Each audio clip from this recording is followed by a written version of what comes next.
अस्सलाम वालेकुम बच्चों, उम्मीद है आप ठीक ठाक होगे, मज़े में होगे और अच्छे से पढ़ाई कर रहे होगे। ऑसिलेशंस का सिंपल हार्मोनिक मोशन का लेक्चर नंबर 3 स्टार्ट करने जा रहे हैं। आज के लेक्चर में हमने देखना है uniform circular motion and simple harmonic motion का आपस में क्या ताल्लुक है, साथ ही साथ सिंपल हार्मोनिक मोशन की जो कैरेक्टरिस्टिक इक्वेशंस होती हैं, जैसे डिस्प्लेसमेंट टाइम है, वेलोसिटी टाइम है, एक्सेलरेशन टाइम है, वो किस तरह से ड्राइव की जाती हैं विदाउट यूजिंग कैलकुलस, जो कि हमारे कोर्स का पार्ट है। ठीक है, सर्कुलर मोशन की मदद से, फेजर डायग्राम की मदद से ये इक्वेशन सारी की सारी ड्राइव करेंगे। आखिर में आपको कैलकुलस वाला पार्ट भी दिखा दूंगा। साथ ही साथ वेलोसिटी डिस्प्लेसमेंट की जो इक्वेशन है v equals omega under root x not square minus x square, उसका डेरिवेशन भी देखेंगे, उसका ग्राफ भी देखेंगे, जैसे हमने प्रीवियस लेक्चर के अंदर फोर्स डिस्प्लेसमेंट का ग्राफ देखा था और ax यानी कि एक्सेलरेशन डिस्प्लेसमेंट वाली इक्वेशन का ग्राफ देखा था। ठीक है बच्चे, तो टॉपिक मुश्किल बिल्कुल नहीं है। कोशिश करेंगे कॉन्सेप्ट को हर स्टेप में फील करें, समझें, एनालाइज करें और जोड़ें। ठीक है भैया, स्टार्ट करते हैं। मेरा नाम बिलाल ज़िया है और ये मेरा और आपका एक छोटा सा प्यारा सा प्लेटफॉर्म है जहां पर हम 11 और 12 की फिजिक्स पढ़ रहे हैं। तो बच्चे, अगर आपने इससे प्रीवियस 2 लेक्चर्स नहीं देखे हुए तो मैं रिकमेंड करूंगा वो 2 लेक्चर्स आप देख लें, क्योंकि उसके अंदर हमने एसएचएम के बेसिक कॉन्सेप्ट्स पढ़े हुए हैं। ठीक है, चलो थोड़ी सी बातें रिवाइज कर लेते हैं। तो भैया, हमने अपने प्रीवियस लेक्चर्स में ये बात पढ़ी थी कि हमारे पास जो भी कोई टू एंड फ्रो मोशन होता है उसको मेरे बेटे हम कहते हैं वो कैसा मोशन होता है, ऑसिलेटरी मोशन। ऑसिलेटरी मोशन के अंदर खास बात क्या होती है कि जो रीस्टोरिंग फोर्स होती है वो हमारे पास इस फॉर्मूला से शो की जाती है, F equals minus k x to the power n। F से मुराद क्या है, रीस्टोरिंग फोर्स, जिसका काम बॉडी का मोशन या बॉडी का पोजीशन रीस्टोर करना है। यानी कि मान लो एक मास स्प्रिंग सिस्टम था, जैसे ये मान लो मेरा बेटा हमारे पास एक कोई मास स्प्रिंग सिस्टम था, उसके अंदर ये मास इस जगह पे मौजूद है।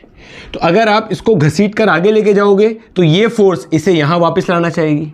अगर आप इसको कंप्रेस कर दोगे तो ये फोर्स इसे इधर वापस लाना चाहेगी, क्योंकि हमने कहा था ये बॉडी का क्या है, मीन पोजीशन है। ठीक हो गया।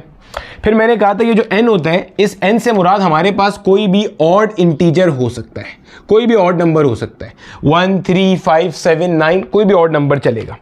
माइनस साइन जो था वो हमारे पास क्या शो कर रहा था कि डिस्प्लेसमेंट और जो रीस्टोरिंग फोर्स है ये हमेशा आपस में क्या होगी, एंटी पैरेलल होगी। अगर डिस्प्लेसमेंट राइट साइड पे होगी, रीस्टोरिंग फोर्स लेफ्ट की तरफ है, डिस्प्लेसमेंट लेफ्ट पे होगी तो रीस्टोरिंग फोर्स कहां आएगी, राइट पे।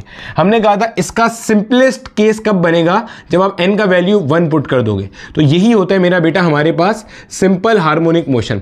तो हमने सिंपल हार्मोनिक मोशन की इक्वेशन पढ़ी थी, F equals minus k x. F restoring force, minus sign F और X की नेचर को शो कर रहा है, आपस की ऑपोजिट डायरेक्शंस को।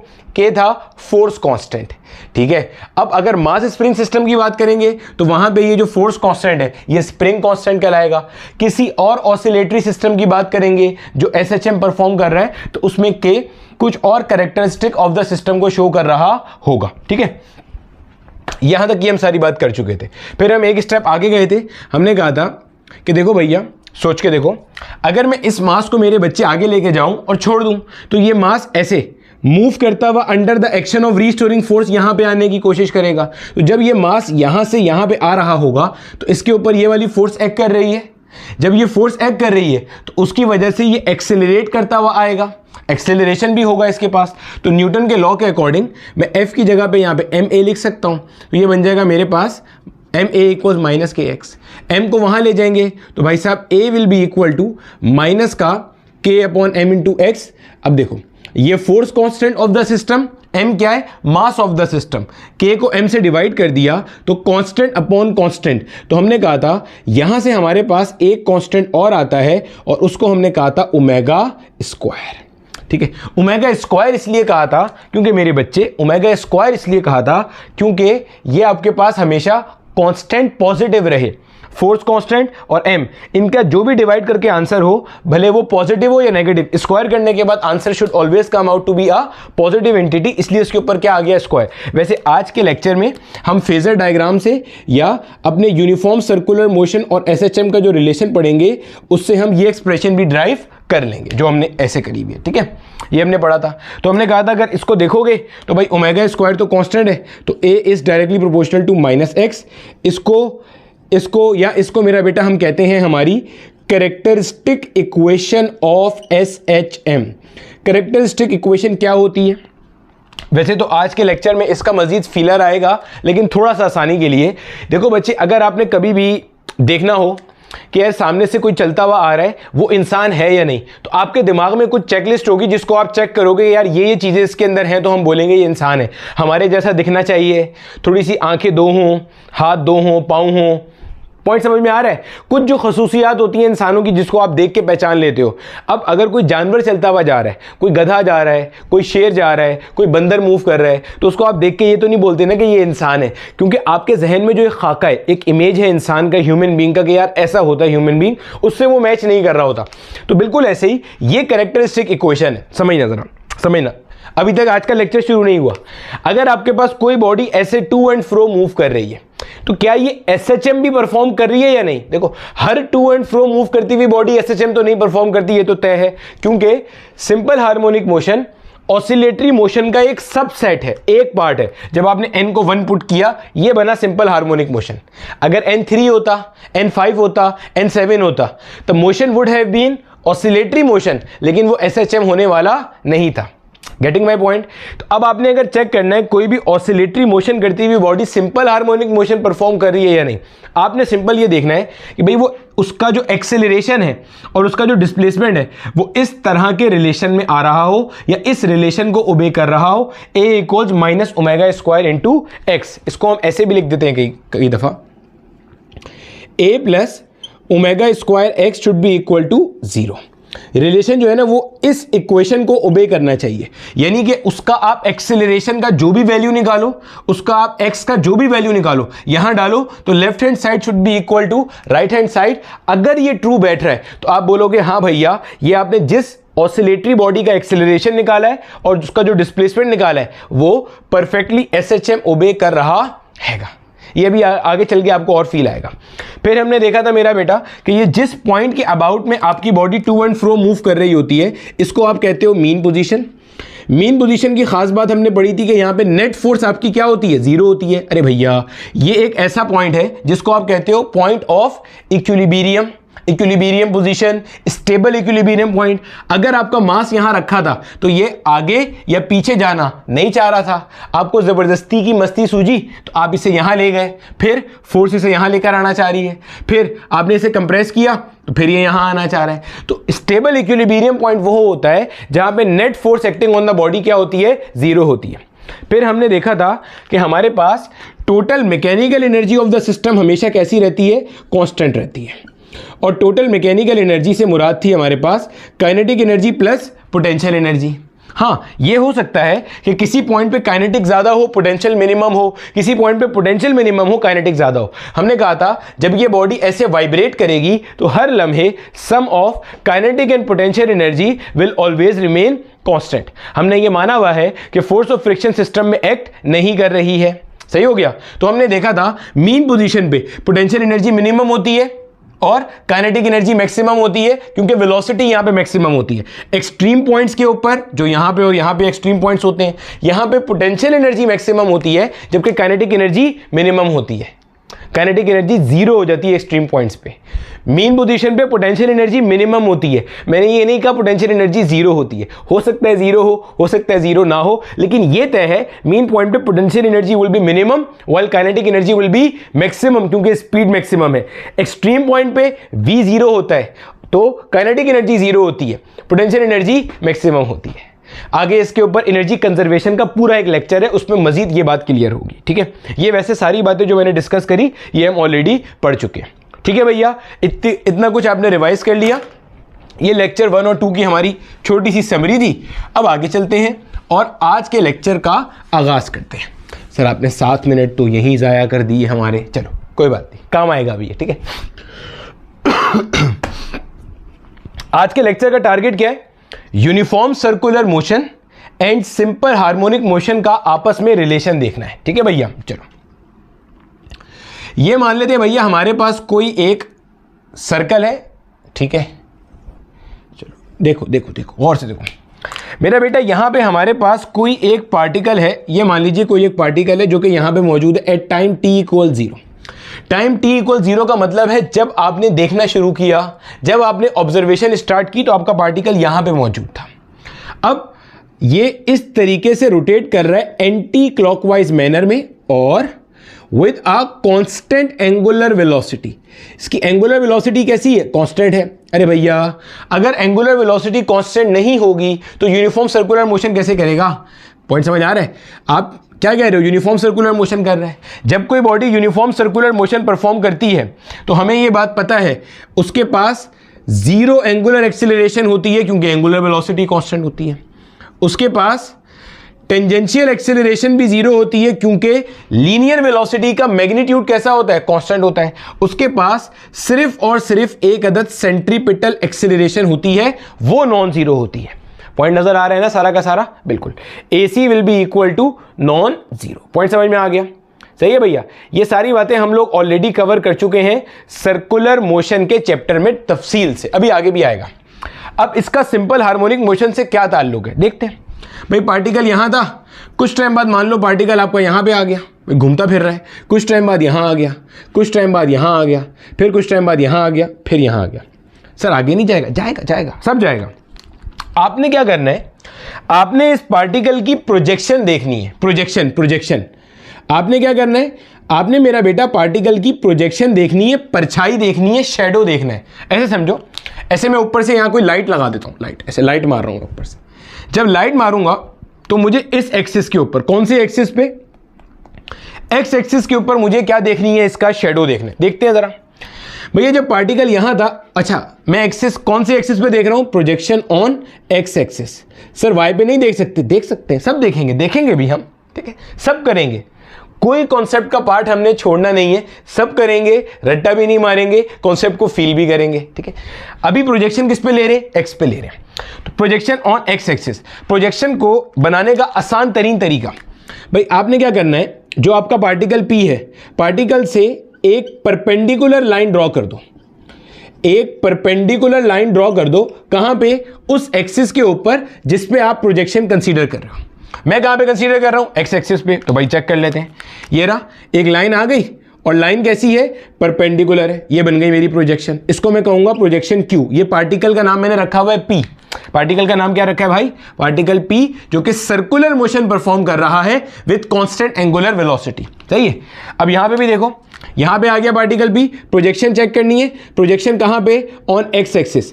एक परपेंडिकुलर लाइन ड्रॉ कर दी। सही है। अब यहां देख लो भाई, ये भी ऐसे आ गया आपके पास। यहां देख लो भाई, ये भी ऐसे आ गया। सर यहां पे नहीं बनाई मेरा बेटा, जहां पार्टिकल है इसके नीचे ही प्रोजेक्शन होगी। जहां पार्टिकल है यही प्रोजेक्शन होगी। अब आप जरा नोट करो, गौर से देखो हुआ क्या। आपका पार्टिकल P जब यहां था तो प्रोजेक्शन भी यही थी। पार्टिकल यहां आया, प्रोजेक्शन यूं आ गई। पार्टिकल आगे गया, प्रोजेक्शन और आगे आ गई। पार्टिकल आगे गया, प्रोजेक्शन और आगे आई। पार्टिकल आगे गया, प्रोजेक्शन यहां। पार्टिकल यहां से यहां आया, प्रोजेक्शन यहां से यहां आई। फील आ रहा है? पार्टिकल यहां से यहां आया, प्रोजेक्शन यूं आई on the diameter of the circle. समझते हो ना भाई? इसको यहां से यहां तक जो लाइन है, इसको मैं डायमीटर कह सकता हूं? नहीं कह सकता? कह सकता हूं। और एक और चीज हम ध्यान में रखेंगे, ये जो सर्कल होगा ना भैया, इस सर्कल का जो रेडियस होगा, इस रेडियस को हम कहेंगे एक्स नॉट। रेडियस क्या है? X not. रीजन अभी थोड़ी देर में सब क्लियर होगा। देखो अब पार्टिकल को आगे भेजते हैं जरा। मान लो पार्टिकल यहां आ गया, थोड़ी देर बाद फिर यहां आ गया, फिर यहां आ गया, फिर यहां आ गया, फिर यहां आ गया, फिर यहां आया, और ऐसे इसने फाइनली अपना सर्कल मुकम्मल कर लिया। अब पार्टिकल जब आगे जा रहा है, अब की बार मैं प्रोजेक्शन को ब्लू से शो कर रहा हूं। देखो प्रोजेक्शन यहां से यहां तक आ गई थी। अब देखो जरा, ये अब देखो प्रोजेक्शन वापस जाना शुरू हो रही है। आहिस्ता आहिस्ता नोट करो। ये देखो बच्चे, क्या प्रोजेक्शन आपको वापस जाती नजर आ रही है? देखो मेरा बेटा गौर से, क्या प्रोजेक्शन, मुझे कमेंट करके बताना, क्या प्रोजेक्शन आपको आगे पीछे मूव करती नजर आ रही थी या नहीं आ रही थी? ये देखो अब प्रोजेक्शन वापस यहां पे आ गई, यहां पे प्रोजेक्शन आ गई। अब नोट करो आप, जब मेरे बेटे पार्टिकल यहां था, प्रोजेक्शन यहां थी। पार्टिकल ऐसे मूव करके यहां आया, प्रोजेक्शन यहां पे आ गई। पार्टिकल ऐसे मूव करके वापस गया तो प्रोजेक्शन वापस गई। गोया के अब सोचो, अगर ये ऐसे एक चक्कर मुकम्मल किया पार्टिकल ने, पार्टिकल ने एक साइकिल मुकम्मल किया तो प्रोजेक्शन ने एक वाइब्रेशन पूरी करी। Projection to and fro move कर रही है, देखो कैसे, प्रोजेक्शन ऐसे गई ऐसे आई, फिर पार्टिकल एक और बार घूमेगा, प्रोजेक्शन फिर ये काम करेगी, फिर घूमेगा पार्टिकल। तो प्रोजेक्शन को नोट करो। क्या आपको प्रोजेक्शन का मोशन टू एंड फ्रो नजर आ रहा है? बोल भाई हाँ या ना। क्या प्रोजेक्शन का मोशन टू एंड फ्रो है? देखो मैं कह रहा हूं प्रोजेक्शन का मोशन इस पॉइंट के अबाउट में टू एंड फ्रो है, इसको मैं कहता हूं पॉइंट ओ। देखो प्रोजेक्शन इस पॉइंट की तरफ गई, फिर इससे आगे गई, फिर इसकी तरफ आई, फिर इससे आगे गई, to and fro about the centre of the circle. साथ साथ मैं इसे कह रहा हूं ये मेरे पास है ए पॉइंट, ये मेरे पास है बी पॉइंट। ए पॉइंट को मैं कहूंगा ये है मेरा पॉजिटिव एक्सट्रीम, ये है मेरा नेगेटिव एक्सट्रीम। सर ये कैसे करा आपने? देखो अभी मैंने कहा था रेडियस कितना है, एक्स नॉट के बराबर है। सेंटर से किनारे तक का फासला रेडियस एक्स नॉट, सेंटर से किनारे तक का फासला रेडियस एक्स नॉट। इसे प्लस एक्स नॉट इसलिए कहा कि ये मीन पॉइंट से सीधे हाथ पर है, इसे माइनस इसलिए कहा कि ये मीन से उल्टे हाथ पर है। अगर आप मानो ये आपका y कोऑर्डिनेट है, ये x कोऑर्डिनेट है, तो right side positive x axis पर, left side minus x axis पे। इसी तरह जब आगे चल के हम y पे प्रोजेक्शन लेंगे तो ये ऊपर वाला y पॉजिटिव होगा, नीचे वाला y नेगेटिव हो जाएगा। जैसे इधर x पॉजिटिव है मेरा बच्चा और इधर x क्या है, नेगेटिव। अभी हम सब ड्राइव करेंगे, जल्दी कोई नहीं है, सब समझ में आएगा। सिर्फ कॉन्सेप्ट को पकड़ो, फील करो। अभी क्या हुआ, आपका पार्टिकल जैसे जैसे अपने दायरे में चक्कर मुकम्मल कर रहा है, projection to and fro move कर रही है along the diameter of the circle. अब हमारा आज का टारगेट यही है, हमने ये साबित करना है कि ये जो प्रोजेक्शन का मोशन है, ये जो प्रोजेक्शन का मोशन है, ये जो प्रोजेक्शन का मोशन है, ये कैसा है, सिंपल हार्मोनिक मोशन। आप बोलोगे सर हो तो गया साबित, देखिए नजर आ रहा है प्रोजेक्शन ये मूव कर रही है ऐसे, यही मोशन तो एसएचएम होता है। मैं आपको फिर यहां पे रिवाइज कराना चाहूंगा। सिंपल हार्मोनिक मोशन अगर कोई बॉडी परफॉर्म करेगी तो उसके लिए तीन चीजों का होना जरूरी है। ऐसे देखकर नहीं कहोगे, ऐसे तो क्लास 10 का बच्चा कहता है, आपने ऐसे नहीं कहना। तीन कंडीशंस का फुलफिल होना जरूरी है। Condition number 1, motion should B oscillatory. Oscillatory बोले या वाइब्रेटरी या टू एंड फ्रो या बैक एंड फोर्थ, किसी एक पॉइंट के अबाउट में मोशन शुड बी वाइब्रेटरी। तो क्या प्रोजेक्शन का मोशन वाइब्रेटरी है? बिल्कुल है। ऑसिलेटरी है ना, ये टू एंड फ्रो। दूसरी चीज, motion should be periodic. Periodic मतलब should repeat after equal intervals of time. तीसरी चीज, motion should follow the expression a is directly proportional to minus x, या इसकी एक्सेलरेशन होनी चाहिए a equal minus omega square x, या इसी को ऐसे भी कह सकते हैं कि a plus omega square x equal 0। a और x की वैल्यूज जो आए इस प्रोजेक्शन के लिए, वो इस इक्वेशन को क्या कर रही हो, सेटिस्फाई कर रही हो। आहिस्ता आहिस्ता फिर रिपीट कर रहा हूं, फिर समझा रहा हूं, कोई जल्दी नहीं है, आहिस्ता आहिस्ता देखो। देखो भैया, सबसे पहले मैंने कहा हमारा टारगेट क्या है भाई लोग, हमारा टारगेट है कि ये जो पार्टिकल ऐसे दायरे में घूम रहा है, इसका सिंपल हार्मोनिक मोशन से रिलेशन बनाना। मैंने कहा भाई पार्टिकल को तो बड़े मजे से दायरे में घूमने तो जो वो कर रहा है, आप इसका प्रोजेक्शन देखो। प्रोजेक्शन कहां पे, एक्स पे। मैंने कहा प्रोजेक्शन कैसे बनाएंगे, एक परपेंडिकुलर लाइन ड्रॉ कर लो उस एक्सिस पे जहां पे प्रोजेक्शन चाहिए। तो भाई ये ड्रॉ करी लाइन, ठीक है।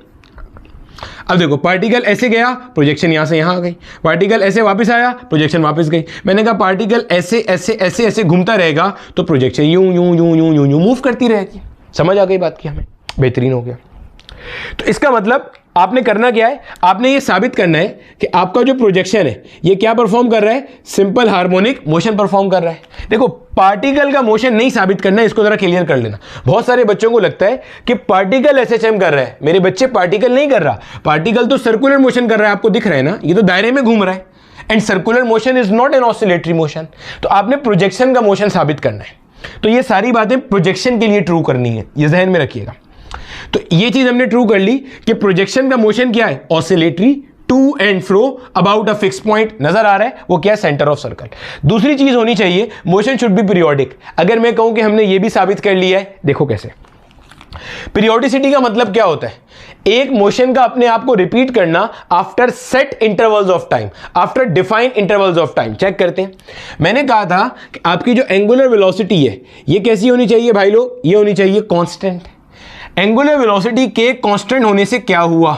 टाइम पीरियड का एक फॉर्मूला याद आ रहा है मुझे, t इक्वल्स 2π/ω। सोचो सोचो सोचो, अगर पार्टिकल p की एंगुलर वेलोसिटी कांस्टेंट है तो इसका मतलब इसका जो टाइम पीरियड होगा ये कैसा होगा? कांस्टेंट होगा। क्या ये बात समझ आ रही है? मैंने कहा कि अगर एंगुलर स्पीड कांस्टेंट है तो पार्टिकल p अगर 6 सेकंड लेता है एक सर्कल मुकम्मल करने में, तो अगला सर्कल फिर 6 सेकंड बाद, अगला फिर 6 सेकंड बाद, अगला फिर 6। क्यों भाई? उसकी एंगुलर वेलोसिटी चेंज ही नहीं हो रही। तो हर दफा जब वो 2π रेडियन मुकम्मल करता है, पूरा दायरा मुकम्मल करता है, सर्कमफेरेंस पे एक बार घूमता है, तो टाइम पीरियड कांस्टेंट हो जाएगा। ये कैपिटल T क्या होता है? Time required to complete 1 cycle. तो वो तो फिक्स हो जाएगा ना। पॉइंट समझ में आ रहा है? एक बात क्लियर हो गई। अब बोलोगे सर ये तो पार्टिकल का टाइम है ना, हमें तो प्रोजेक्शन के टाइम से मतलब है। आप ये बताएं कि प्रोजेक्शन का टाइम जो है वो भी कांस्टेंट है। समझते हैं? मैं यहां पे कह रहा हूं कि मेरा बेटा जो टाइम पीरियड पार्टिकल का है वही टाइम पीरियड प्रोजेक्शन का है, क्योंकि ये आपस में सिंक्रोनाइज हुए हुए हैं। सर ये क्या बात आपने बोल दी? देखो देखो, सिंक्रोनाइजेशन क्या होती है? आपने कभी देखा है जो लोग कथक डांस कर रहे होते हैं उसमें ना 4-4, 6-6 लोग एक साथ मूवमेंट कर रहे होते हैं।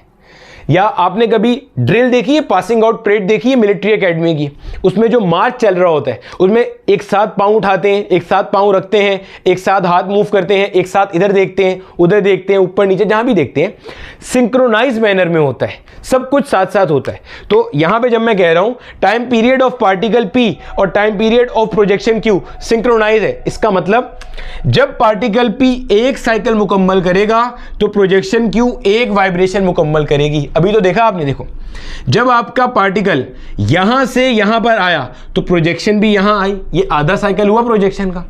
जब पार्टिकल यहां से वापस आया तो प्रोजेक्शन भी वापस गई। साइकिल का कॉन्सेप्ट पढ़ाया था सिंपल हार्मोनिक मोशन में। साइकिल, वाइब्रेशन या ऑसिलेशन का कॉन्सेप्ट क्या था? जहां शुरू वहीं खत्म, दोनों एक्सट्रीम को एटलीस्ट एक बार टच करना। तो यहां से शुरू हुआ प्रोजेक्शन का सफर, प्रोजेक्शन यहां पे गई, फिर यहां पे आई, तो हो गया एक साइकिल या एक प्रोजेक्शन या एक ऑसिलेशन या एक वाइब्रेशन। तो देखो जब पार्टिकल ने एक दायरा मुकम्मल किया, आपकी प्रोजेक्शन ने एक साइकिल या एक वाइब्रेशन मुकम्मल किया, तो मैंने यही तो लिखा है जो टाइम पीरियड पार्टिकल P का होगा उसकी प्रोजेक्शन का भी वही टाइम पीरियड होगा, क्योंकि ये आपस में क्या है? सिंक्रोनाइज है।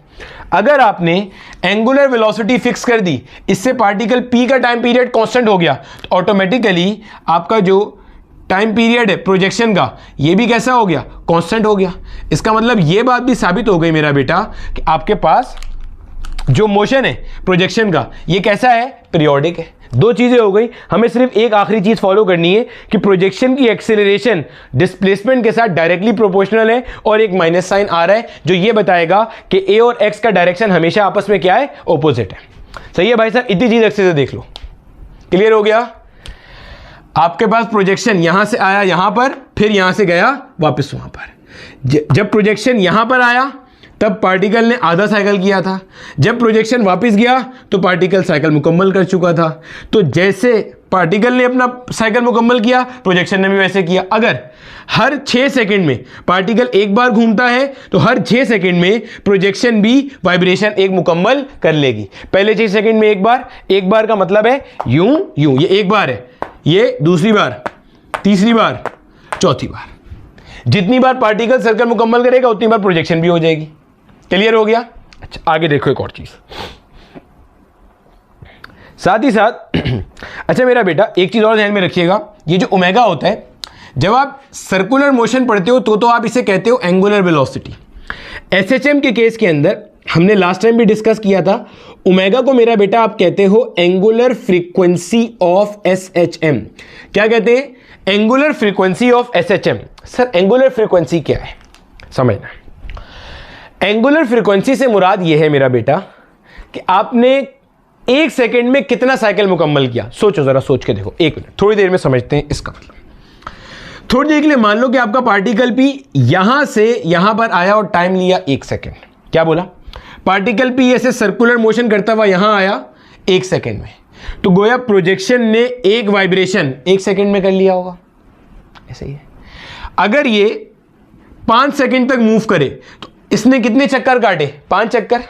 तो इसने कितना मुकम्मल किया? ये 5 कर लिया। इसको डिफाइन करोगे frequency of simple harmonic motion. Clear हो गया? सेट हो गया। एंगुलर फ्रीक्वेंसी को ऐसे डिफाइन करेंगे, angles in unit, angle covered in unit time. Clear हो गया? जैसे हम यहां से डिफाइन करते हैं, ठीक है, सही हो गया। आगे देख लेते हैं। अच्छा मेरा बेटा, इसी तरीके से इसका एक फॉर्मूला और भी देख लो जो हमारे बाद में काम आएगा।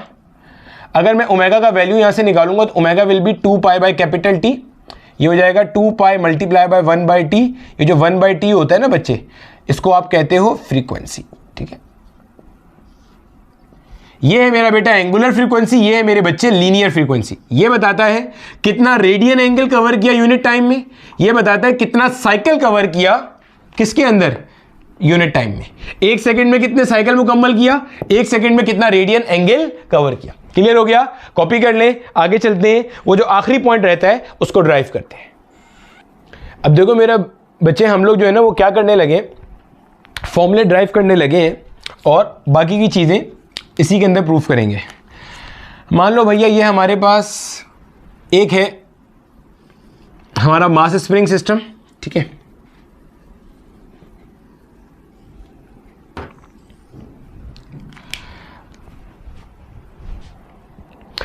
ठीक है मेरा बेटा, मैंने वो ड्रॉ करना था इसलिए मैंने वीडियो पॉज कर दी थी ताकि टाइम वेस्ट ना हो। अब ये मेरा बेटा हमारे पास ना एक हॉरिजॉन्टल मास स्प्रिंग सिस्टम है, वर्टिकल भी आएगा जब वाई एक्सिस पे बात करेंगे। देखो अब ये मास ना बड़े मजे से यहाँ पे रखा हुआ था, तब तक रावी चैन ही चैन लिख रहा था, कोई टेंशन नहीं थी। मैं मास को यहाँ से घसीट कर ले आया यहाँ पे, देखो ये मैंने बनाया भी है। ये है मेरा बेटा हमारा mean point, extreme point, extreme point. Mean point से जितना एम्पलीट्यूड पे ये है उतने ही एम्पलीट्यूड पे ये मौजूद है। मैं मास को लेकर आया यहाँ पे। अब जैसे ही मैं इसको छोड़ दूंगा तो ये मास मूव करता हुआ यहाँ जाएगा, फिर इनर्शिया की वजह से आगे जाएगा, फिर रीस्टोरिंग फोर्स की वजह से यहाँ आएगा, फिर इनर्शिया की वजह से यहाँ आएगा।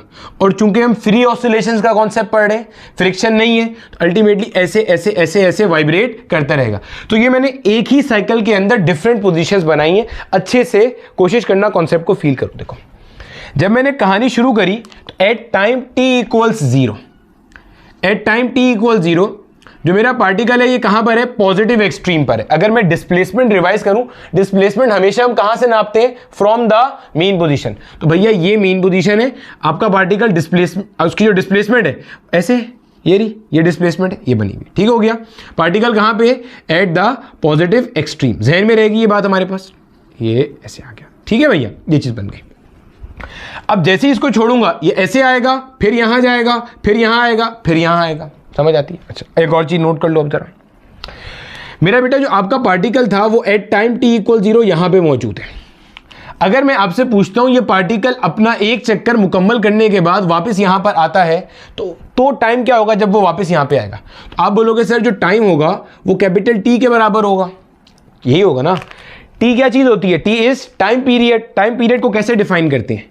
T is time period. बच्चे टाइम पीरियड को क्या डिफाइन करते हैं? Time required to complete one cycle, तो एक पूरे साइकिल का टाइम। ठीक है, यानी कि पार्टिकल यहां पे होगा एट टाइम टी इक्वल 0 या at time t equal capital T, फिर 2t, फिर 3t, फिर 4t, ऐसे होगा। और हमें ये चीज पता है कि हमारे पास जो पार्टिकल रोटेट कर रहा है, ये सर्कुलर मोशन परफॉर्म कर रहा है, इसकी एंगुलर वेलोसिटी क्या है? कांस्टेंट है। इसका मतलब टाइम पीरियड क्या है? कांस्टेंट है।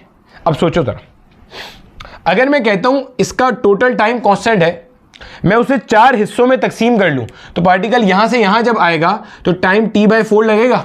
सर आसान जबान में बताएं, आसान जबान में ये, अगर पूरा चक्कर मुकम्मल करने में पार्टिकल को टाइम 4 सेकंड लगता है तो क्या मैं कह सकता हूं पहले सेकंड बाद 1/4 सर्कल मुकम्मल होगा, 25%, 1/4।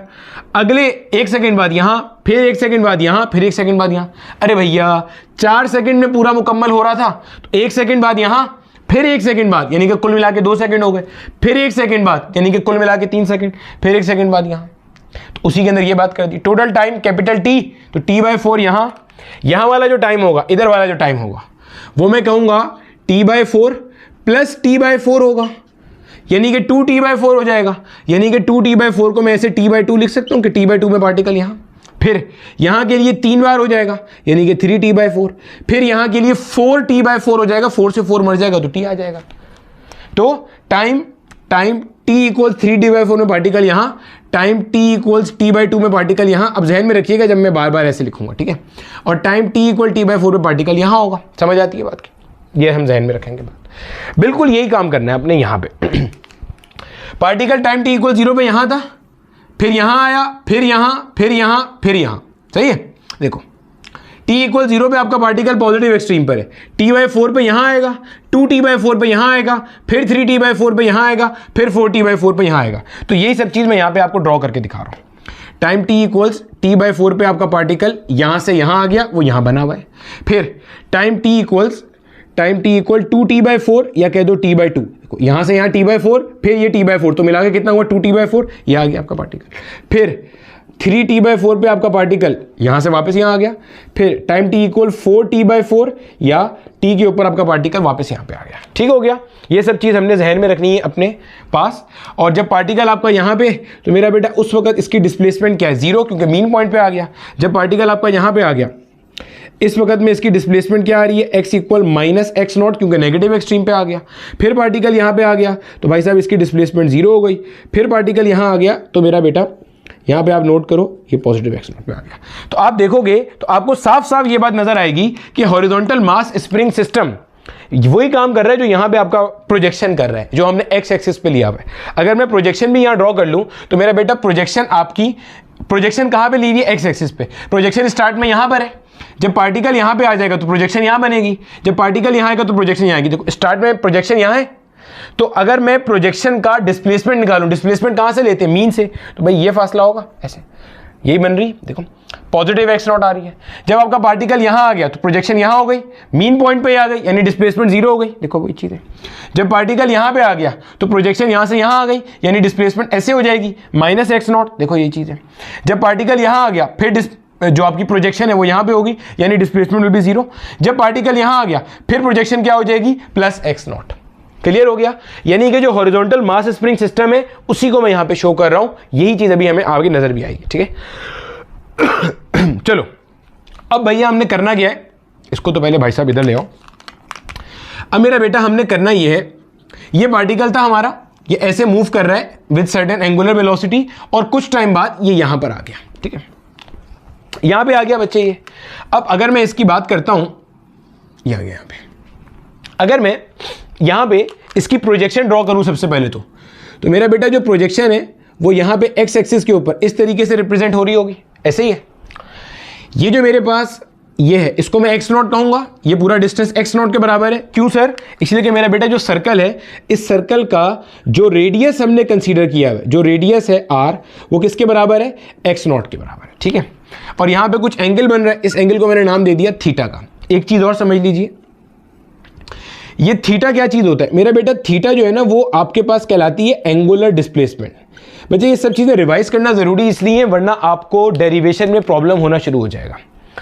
देखो जब आपका पार्टिकल रोटेट कर रहा है तो उसने सेंटर पे जो एंगल सबटेंड किया उसे कहेंगे एंगुलर डिस्प्लेसमेंट। इसका ऐसा यूनिट रेडियन होता है, कॉमन यूनिट डिग्री होता है। बाज़ जगहों पे हम थीटा की जगह पे ओमेगा इंटू टी लिखेंगे, इसको भी समझ जाइएगा। ओमेगा मेरा बेटा हमारे पास होता है एंगुलर स्पीड, और इसकी यूनिट होती है रेडियन पर सेकेंड। एक सेकेंड में पार्टिकल कितना रेडियन घूमा, और ये टाइम है, टाइम की यूनिट होती है सेकेंड। सोच के देखो, अगर मैं कहता हूं पार्टिकल की स्पीड है 2 रेडियन पर सेकेंड, इसका मतलब 1 सेकेंड में 2 रेडियन कवर करा। पार्टिकल की स्पीड है 4 रेडियन पर सेकेंड, तो 1 सेकेंड में 4 रेडियन कवर करेगा। 1 सेकेंड में पार्टिकल यहां से इतना आगे जाएगा कि दरमियान का एंगल कितना बन जाए, 4 रेडियन। अगर मैं कहता हूं पार्टिकल की स्पीड है ओमेगा रेडियन पर सेकेंड, तो 1 सेकेंड में कितना घूमेगा, ओमेगा रेडियन। 2 सेकेंड में कितना घूमेगा, 2 ओमेगा। 3 सेकेंड में पार्टिकल कितना घूमेगा, 3 omega. T second, T second में कितना घूमेगा, टी ओमेगा। तो यही लिखा हुआ है। अगर आपसे कोई बोलता है कि पार्टिकल ने टी सेकेंड में कितना एंगल कवर किया, टी सेकेंड में कितना एंगल कवर किया, तो भाई टी सेकेंड में जो एंगल कवर होगा वो बराबर होगा टी ओमेगा के। सेकंड से सेकंड मर जाएगा, आपको रेडियन मिल जाएगा। समझ लेंगे अब ये बात भी हम। और ध्यान में रखिएगा, इसकी जो ऐसा यूनिट है ना मेरा बेटा, वो रेडियन है, और कॉमन यूनिट इसकी डिग्री है। सही है, इतनी बात हो गई क्लियर। और कोई चीज, अभी फेज एंगल का कॉन्सेप्ट मैंने यहां पे नहीं पढ़ाया, वो आगे आएगा। ठीक है, अच्छा अब देख लो आगे। अब मेरे बेटा ये है हमारा मीन पॉइंट, जिसके अबाउट में ये projection to and fro move कर रही है। अगर मैं यहां पे डिस्प्लेसमेंट की बात करूं तो ये हो जाएगी मेरे बच्चे हमारे पास डिस्प्लेसमेंट। बोलो हाँ या ना। डिस्प्लेसमेंट क्या होती है? वाइब्रेटिंग बॉडी का मीन पोजीशन से डिस्टेंस। वाइब्रेटिंग बॉडी तो ये प्रोजेक्शन है, ये है मेरा बेटा हमारा पार्टिकल P, ये है मेरे बच्चे हमारी प्रोजेक्शन, ये है हमारा मीन पॉइंट O। तो यही है ना भाई, वाइब्रेटिंग बॉडी से मीन का फासला x हो गया ये। अगर मैं यहां पे cos थीटा की एक्सप्रेशन लिखता हूं, cos थीटा की एक्सप्रेशन क्यों लिख रहा हूं? क्योंकि अगर आप देखोगे तो ये मेरा बेटा हमारे पास बेस है, बेस वो साइड होती है जहां पे दो एंगल हो, तो यहां दो एंगल है। आप बोलोगे सर ये भी तो एंगल है, लेकिन ये फिगर में रेफर नहीं हुआ हुआ तो इसे काउंट नहीं करेंगे। ये बेस हो गया और ये मेरा बेटा हमारे पास क्या काउंट हो जाएगा? हाइपोटेन्यूस हो जाएगा काउंट। तो cos थीटा बराबर होता है बेस अपॉन हाइपोटेन्यूस के। तो cos theta will be equal to base upon hypotenuse. Base कितना है मेरे बच्चे? यहाँ पे x के बराबर है और हाइपोटेन्यूस यहाँ पे क्या है मेरा बेटा? x नॉट के बराबर है। तो भाई साहब यहाँ पे x की वैल्यू आ गई x not cos omega t। Sir cos theta होगा ना यहाँ पे? तो देखो भैया जो थीटा है अभी हमने बात की थी उसको आप क्या कह सकते हो? ओमेगा टी कह सकते हो। तो आपको ऐसे भी लिखा मिलता है, ऐसे भी लिखा मिलता है। पॉइंट समझ में आ गया? अब ये आपने क्या किया है जरा सोच के देखो, ये आपने डिस्प्लेसमेंट की एक्सप्रेशन निकाली है, एज इट इज लिखना जो मैं बता रहा हूं। इसकी मदद से आप प्रोजेक्शन की क्या बता सकते हो? इसकी मदद से आप प्रोजेक्शन की डिस्प्लेसमेंट बता सकते हो किसी भी टाइम टी के लिए। सोचो जरा कैसे। जब मेरा बेटा ये पार्टिकल यहां पे था, सोचो सोचो सोचो सोचो, जब पार्टिकल यहां पे था टाइम टी क्या था? 0 था। आपको ये बात पता है इसकी प्रोजेक्शन कहां होगी? यहीं पर होगी। तो हमने डिस्प्लेसमेंट निकाली थी, पॉजिटिव x नॉट के बराबर आ रही थी। क्या यहां से देखते हैं यही चीज ट्रू हो रही है या नहीं हो रही? देखो टाइम t इक्वल 0 की अगर मैं बात करता हूं, देखो वहां मैंने पुट करना है तो ओमेगा t की वैल्यू सबसे पहले निकाल लो जरा। ओमेगा का वैल्यू क्या है? 2 पाई बाय कैपिटल T, यहीं से आया। और t क्या है मेरा बेटा? 0 है। तो 0 मल्टीप्लाई बाय एनीथिंग, आंसर हो गया 0। यानी कि ओमेगा t की जगह मैंने 0 डालना है। x will be equal to x not cos, आगे आ गया 0, cos 0। cos 0 डिग्री या cos 0 रेडियन कितना होता है? 1 के बराबर होता है। तो क्या आंसर आ रहा है? Positive x not. यानी कि फॉर्मूले से यही चीज आ रही है। इस फॉर्मूले की मदद से आप क्या बता सकते हो? इस प्रोजेक्शन Q की displacement from the mean point किसी भी टाइम t पे अलोंग x एक्सिस। फिर से देखें, चलो फिर से देखते हैं, फिर से समझाता हूं। मान लो आपको नहीं समझ में आया, कोई दिक्कत नहीं है, फिर समझ लेते हैं, कोई इशू नहीं है, कोई इशू नहीं है, बिल्कुल फिर समझ लेते हैं। देखो देखो हमने डिस्प्लेसमेंट की एक्सप्रेशन निकाली है। आपका पार्टिकल जब यहां से यहां पे आ जाएगा तो टाइम कितना होगा? t/4। अगर मुझे उस वक्त प्रोजेक्शन की डिस्प्लेसमेंट चाहिए कि प्रोजेक्शन कहां होगी, हमें तो वैसे पता है पार्टिकल यहां आएगा तो प्रोजेक्शन यहां होगी, मीन पॉइंट पर होगी, डिस्प्लेसमेंट विल बी 0। चेक करते हैं कि ये चीज इससे भी ट्रू हो रही है या नहीं। भाई साहब जब आपका पार्टिकल यहां पे आएगा तो टाइम आपका हो जाएगा t/4। सबसे पहले ओमेगा टी की वैल्यू निकाल। ओमेगा टी क्या है? कॉस का आर्ग्यूमेंट, कॉस के आगे जो आ रहा है, ठीक है, जो थीटा है बेसिकली आपका। तो ओमेगा क्या है? 2 पाई बाय कैपिटल T। इस T की जगह पे क्या आ गया? t/4। T से T मर गया, 2 1 जा 2 2 जा। पाई बाय 2 रेडियन 90 डिग्री के बराबर होता है, ध्यान में रखिएगा। पाई बाय 2 रेडियन ये होता है मेरा बेटा 90 डिग्री। देखो भैया रेडियन से डिग्री में जाना हो तो 180 बाय पाई से मल्टीप्लाई करना, डिग्री से रेडियन में आना हो तो पाई बाय 180 से मल्टीप्लाई करना। सर्कुलर मोशन में पढ़ाया था ये। x equal x not cos omega T. Omega T का वैल्यू कितना आया? 90 डिग्री आ गया उठ के। cos 90 डिग्री कितना होता है? 0। 0 multiply by anything, answer is 0। Concept का फील आ रहा है? इससे आपने क्या निकाला है? इससे आप जो आपकी सिंपल हार्मोनिक मोशन करती हुई बॉडी है उसका किसी भी लम्हे का डिस्प्लेसमेंट आप यहां से निकाल सकते हो। सेट हो गया? चलो इतनी बात जरा ध्यान में रखो, अभी आगे मजीद भी चीजों को आप वेरीफाई करोगे, ठीक है। चलो इतनी बात हम ध्यान में रख के चलते हैं आगे की तरफ। अब देखो मेरा बेटा अब यहां पे एक चीज का और ख्याल करिएगा, मैंने यहां पे एक्स नॉट के साथ जो साइन लगाया हुआ है वो प्लस का लगाया हुआ है। वजह ये यूं लगाया मैंने प्लस का साइन।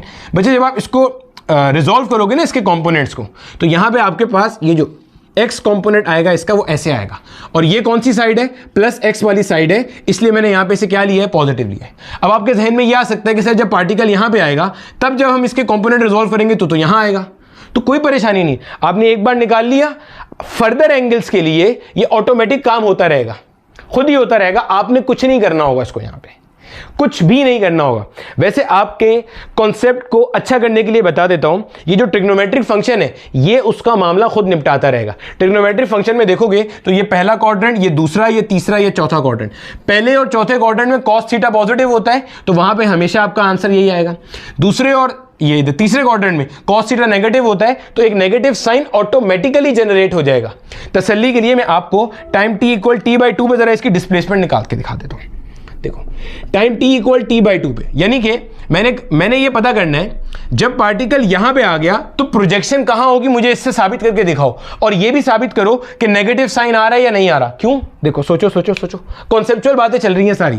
जब आपका पार्टिकल यहां आएगा तो भाई प्रोजेक्शन भी इधर से इधर आ चुकी होगी और डिस्प्लेसमेंट क्या होती है, मीन से यहां तक का ऐसे इस डायरेक्शन में होगा डिस्टेंस, ऐसे होगा ना भैया मीन से यहां तक।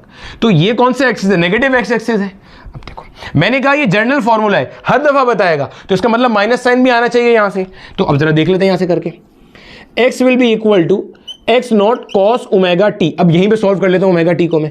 देखो ओमेगा की जगह पे आ गया 2π/t और ये हो गया मेरा बेटा t/2, यही है। t से t मर गया, 2 से 2 मर गया, ये है पाई रेडियन। कन्वर्ट करेंगे डिग्री में तो 180 डिग्री बनता है, करके देख लेना 180/π से मल्टीप्लाई करके। कॉस 180 डिग्री मेरे बच्चे क्या होता है आपके पास, -1 होता है। x will be equal to minus का x नॉट आ रहा है, इसका मतलब ये आपकी जर्नल इक्वेशन है। पॉइंट समझ में आ रहा है, कॉन्सेप्ट का फील आ रहा है। मैंने क्या करा, ये डिस्प्लेसमेंट ऑफ प्रोजेक्शन, जो body simple harmonic motion perform कर रही है उसका आपने डिस्प्लेसमेंट की एक्सप्रेशन निकाली है। ठीक हो गया, चलो इतना हिस्सा आप कॉपी कर लो, आगे चलते हैं जरा। अच्छा अब मेरे बच्चे, अब हमने क्या करना है, ये मैंने साथ में एक और बनाया हुआ है, इसको देखो अब जरा। अब भैया यहां पे आपके पास पार्टिकल था, ये पार्टिकल टाइम t इक्वल 0 पे यहां था, कुछ टाइम बाद आपका पार्टिकल यहां पे आ गया और ये पार्टिकल ऐसे मूव करता चल रहा है अभी। अब मुझे एक बात ये पता है कि इसके पास सेंट्रीपिटल एक्सेलरेशन तो होगी। क्यों भाई, ये यूनिफॉर्म सर्कुलर मोशन परफॉर्म कर रहा है तो एक सेंट्रीपिटल फोर्स तो लग रही होगी टुवर्ड द सेंटर, जो सेंट्रीपिटल एक्सेलरेशन देगी इसे। सेंट्रीपिटल एक्सेलरेशन का जो डायरेक्शन होता है मेरा बेटा वो ऐसे होता है टुवर्ड्स द सेंटर। एक चीज क्लियर कर लो, ये सेंट्रीपिटल एक्सेलरेशन किसकी है, ये सेंट्रीपिटल एक्सेलरेशन पार्टिकल P की है, जिसको मैंने P से शो किया है। सही, क्योंकि दायरे में कौन घूम रहा है, पार्टिकल P घूम रहा है, तो ये सेंट्रीपिटल एक्सेलरेशन भी उसी की है। अगर मैं यहां पे अब प्रोजेक्शन ड्रॉ कर दूं, ये प्रोजेक्शन आ रही है, ये आ गई प्रोजेक्शन। अब ये है मेरा बेटा हमारे पास प्रोजेक्शन, चेक करो ये प्रोजेक्शन आ गई, ठीक है, ये प्रोजेक्शन आ गई। अगर मैं इसके दो कंपोनेंट्स ड्रॉ करूं, किसके, सेंट्रीपिटल एक्सेलरेशन के, अगर मैं दो कंपोनेंट्स बनाता हूं तो गौर से देखिएगा बच्चे, एक कंपोनेंट ये आएगा, ये है AC का X कंपोनेंट, एक कंपोनेंट मेरा बेटा ये आएगा, ये मैं रेड के साथ साथ बना रहा हूं ताकि आप अलग अलग सब चीज समझ सको। ये है मेरा बेटा AC का Y कंपोनेंट, यहां पे थीटा बन रहा था आपके पास। मेरा बेटा सबसे पहले तो आप इतनी चीज को हजम कर लो कि आपको सेंट्रीपिटल एक्सेलरेशन के दो कंपोनेंट्स अलग अलग कॉन्सेप्चुअली नजर आ रहे हैं। सेंट्रीपिटल एक्सेलरेशन किसके पास है, पार्टिकल के पास जो ऐसे दायरे में घूम रहा है। सेंट्रीपिटल एक्सेलरेशन के दो कंपोनेंट्स हो गए, एक AC का X और एक AC का Y। आपका ये जो प्रोजेक्शन है ये along the diameter of the circle to and fro move कर रहा है अलोंग X एक्सिस। इसके पास भी एक्सेलरेशन होगा, इसके पास क्यों होगा, क्योंकि पार्टिकल के पास है। ये प्रोजेक्शन किसका है, पार्टिकल का है, पार्टिकल का शैडो है। तो जब पार्टिकल एक्सेलरेट कर रहा है तो प्रोजेक्शन भी एक्सेलरेट करेगी। अब आपने ये बताना है कि इस प्रोजेक्शन के पास जो एक्सेलरेशन होगा वो टोटल वाला है, एक्स वाला है या वाई वाला है। तो जो लोग बोल रहे हैं टोटल वाला वो गलत बोल रहे हैं। क्यों, क्योंकि भैया ये तो सेंट्रीपिटल एक्सेलरेशन है और वो उसके पास हो सकता है जो दायरे में घूम रहा है। दायरे में कौन घूम रहा है, पार्टिकल घूम रहा है, प्रोजेक्शन नहीं घूम रहा। प्रोजेक्शन तो ऐसे घूम रहा है। प्रोजेक्शन कौन से एक्सिस पे मूव कर रहा है, एक्स के अलोंग मूव कर रहा है। तो भाई साहब जब एक्स के अलोंग मूव कर रहा है तो इसके पास जो एक्सेलरेशन होगा वो इसका एक्स कंपोनेंट होगा। भैया प्रोजेक्शन कहां मूव कर रहा है, अलोंग एक्स एक्सिस। तो प्रोजेक्शन के पास जो एक्सेलरेशन होगा वो टोटल एक्सेलरेशन का एक्स कंपोनेंट होगा। तो यहां पे मैं कहूंगा कि मेरे पास जो AQ से क्या मुराद है, एक्सेलरेशन ऑफ प्रोजेक्शन Q, इसे आगे चल के मैं A कहूंगा। ये है सेंट्रीपिटल एक्सेलरेशन का एक्स कंपोनेंट, समझ आ गई, एक्स कंपोनेंट। और एक्स कंपोनेंट को आप कैसे डिफाइन करोगे, AC cos ऑफ थीटा। भैया ये क्या था, ये क्या हो जाएगा, AC sin थीटा। जब आगे y एक्सिस पे प्रोजेक्शन लेंगे, जब प्रोजेक्शन अगर y पे मूव कर रही होती तो फिर AC का y कंपोनेंट आता। ओपन कर देंगे इसे तो ये बन जाएगा A will be equal to AC cos of theta. बोल भाई इतनी बात समझ आ रही है, सही। अब जरा देखो, AC का फॉर्मूला अगर मैं यहां पर हूं, AC क्या चीज है, centripetal acceleration of particle P, उसका x कंपोनेंट मेरे पास प्रोजेक्शन की एक्सेलरेशन डिफाइन कर रहा है। AC का फॉर्मूला होता है v²/r, और जनाब cos थीटा को मैंने रहने दिया एज इट इज, बल्कि इसे कर दिया cos ओमेगा t, और यहां पे मेरा बेटा मैंने लगाया एक अदद negative sign. Sir negative sign क्यों लगा डाला आपने, समझिएगा, कॉन्सेप्ट को फील करें भैया। ये नेगेटिव साइन ये शो कर रहा है कि acceleration and displacement of projection Q are anti parallel, और ये चीज हमने स्टार्ट में पढ़ी भी थी कि आपके सिंपल हार्मोनिक मोशन के अंदर जो डिस्प्लेसमेंट और एक्सेलरेशन होता है वो एंटी पैरेलल होता है, उसी के लिए नेगेटिव साइन आता है, क्योंकि दोनों ही वेक्टर्स हैं। यहां पे भी तो देखो ऐसे ही है, अभी देखो ये मैंने मिटाया नहीं, अभी भी है, डिस्प्लेसमेंट यहां पे इस तरफ है और एक्सेलरेशन इस डायरेक्शन में, एंटी पैरेलल दिख रहे हैं। सर ये तो इत्तेफाक से हो गया, किसी और क्वाड्रेंट में दिखाई दे रहा, किसी और क्वाड्रेंट में कर ले भाई। मान लेते हैं पार्टिकल मूव करता हुआ यहां पे आ गया, कहीं यहां पे कर लो, कहीं भी कर लेना, मैं एक और जगह करके दिखा रहा हूं। पार्टिकल यहां पे आ गया, अच्छा पार्टिकल के लिए अगर मैं बनाता हूं तो भाई साहब ये तो ऐसे बनेगा, ये तो x बन रहा है ना, तो अगर मैं यहां पे इसका प्रोजेक्शन ड्रॉ करता हूं तो भाई लोग जो इसका प्रोजेक्शन आएगा ऐसे आएगा, और अगर मैं यहां पे डिस्प्लेसमेंट वेक्टर बनाता हूं तो डिस्प्लेसमेंट वेक्टर ऐसे बनेगा, ये बनेगा ऐसे बनेगा। अब देखो इसी पॉइंट पे अगर मैं सेंट्रीपिटल एक्सेलरेशन के कंपोनेंट्स बनाता हूं, देखो पार्टिकल यहां पे आ गया, ये आ गया। सेंट्रीपिटल एक्सेलरेशन कहां होती है भाई, टुवर्ड्स द सेंटर। इसके अगर कंपोनेंट्स बनाता हूं तो एक कंपोनेंट मेरा बेटा ऐसे आएगा अलोंग y वाला, एक कंपोनेंट मेरा बेटा ऐसे आएगा अलोंग x वाला। और से देखो x away from the centre और AC का x component toward the centre, तो यही तो होता है, जो AC का यहां पे x कंपोनेंट है यही प्रोजेक्शन के पास होगा। तो देखो एक और चीज आपको नजर आ रही है, हमने SHM में ये बात पढ़ी थी कि acceleration of the oscillating body is always directed towards the mean position. तो देखो प्रोजेक्शन की एक्सेलरेशन यहां भी मीन की तरफ है, ये पार्टिकल यहां आ गया तो भी प्रोजेक्शन की एक्सेलरेशन कहां आ रही है, मीन की तरफ आ रही है। And displacement of the vibrating body is always away from the mean position, this is mean position. जब प्रोजेक्शन यहां है तब भी मीन से अवे है, जब प्रोजेक्शन यहां है तब भी मीन से अवे है। कॉन्सेप्ट का फील आ रहा है, तो ये बन गया आपको, इसलिए मैंने वहां माइनस साइन लगाया, ठीक है भैया। अब आगे चलते हैं, ये नजर आ रहा है ना भाई, सब कुछ लिखा हुआ। अब मेरा बेटा जब हम इसके अंदर आगे चलते हैं तो यहां पे आपके पास माइनस का v की जगह पे आ जाएगा r omega, v equals r omega. भाई ये वही वाली वेलोसिटी है, वो जो टेंजेंशियल वेलोसिटी होती है उसको ओपन करते हैं तो r ओमेगा बनता है, तो ये बन जाएगा r स्क्वायर ओमेगा स्क्वायर, ठीक है, अपॉन में आ गया मेरा बेटा r, और साथ में हो गया हमारे पास cos ओमेगा t। एक r से एक r मर गया, अरे भैया नजर भी आ रहा है, नहीं आ रहा, आ रहा है, ठीक है। ये मेरा बेटा आप किसकी एक्सेलरेशन निकाल लो, ये आप प्रोजेक्शन की एक्सेलरेशन निकाल लो जो कि वाइब्रेटरी मोशन कर रही थी। a will be equal to minus का x not omega square cos omega t, ये आपने निकाल लिया मेरा बेटा आपका एक्सेलरेशन की equation. a equal minus x not omega square cos omega t, clear हो गया। ये आपने दो एक्सप्रेशन अपने पास अच्छे से नोट करनी है, एक ये वाली मेरा बेटा और एक ये वाली, ये दो एक्सप्रेशन आपने अच्छे से ध्यान में रखनी है। ये x की वैल्यू निकाली आपने प्रोजेक्शन की, ये एक्सेलरेशन की वैल्यू निकाली आपने। एक स्टेप आगे बढ़ना है तो देखो ये जो आपका x not cos omega T है, x not cos omega t की जगह मैं क्या लिख लूंगा, x लिख लूंगा, तो a will be equal to minus का omega square x, which means a is directly proportional to minus का x। x not cos omega t की जगह पे मैंने x लिख दिया, omega square as it is आ गया, तो a is equal to minus omega square x, a is directly proportional to minus x। मेरे बेटा जब मैंने कहानी स्टार्ट की थी मैंने आपको कहा था हमने साबित करना है कि ये जो प्रोजेक्शन है ऑन x एक्सिस ये सिंपल हार्मोनिक मोशन परफॉर्म कर रही है, तो मैंने कहा तीन चीजों का होना जरूरी था। चीज नंबर एक, मोशन शुड बी ऑसिलेटरी, तो इसका मोशन ऑसिलेटरी था। चीज नंबर दो, मोशन शुड बी पीरियोडिक, हमने कहा एंगुलर वेलोसिटी को कांस्टेंट कर दिया जाए, तो आपने जब एंगुलर वेलोसिटी को कांस्टेंट किया तो मोशन पीरियोडिक ऑटोमेटिकली हो गया। चीज नंबर तीन, मैंने कहा इसकी जो एक्सेलरेशन है that should be directly proportional to displacement, साबित हो गया। मैंने कहा था acceleration and displacement should be anti parallel, साबित हो रहा है, साबित हो रहा है। Acceleration should be directed toward the mean position, साबित हो रहा है, साबित हो रहा है। Displacement should be away from the mean position, साबित हो रहा है। एक और तरह से भी साबित करके देख लेते हैं, कॉन्सेप्ट का फील लेते हैं। इसको मिटा रहा हूं, देखो बच्चे अगर आपसे कभी भी कहा जाए, देखो समझना जरा, अगर आपसे कहा जाए भाई मिसाल के तौर पे हमारे पास कोई भी एक इक्वेशन है, मिसाल दे रहा हूं कि मेरा बेटा हमारे पास कोई एक इक्वेशन है y इक्वल्स, अच्छे से सोचना, y इक्वल्स 2x प्लस 3, ये कोई एक इक्वेशन है, बचपन में आपने कभी ये चीज़ें पढ़ी होंगी। कोई एक पॉइंट है मिसाल के तौर पे 1,5, आपसे मैंने पूछना है कि क्या ये पॉइंट इस इक्वेशन पर लाई करता है या नहीं। भाई जाहिर है अगर ये इक्वेशन है तो इसका कोई ग्राफ भी होगा।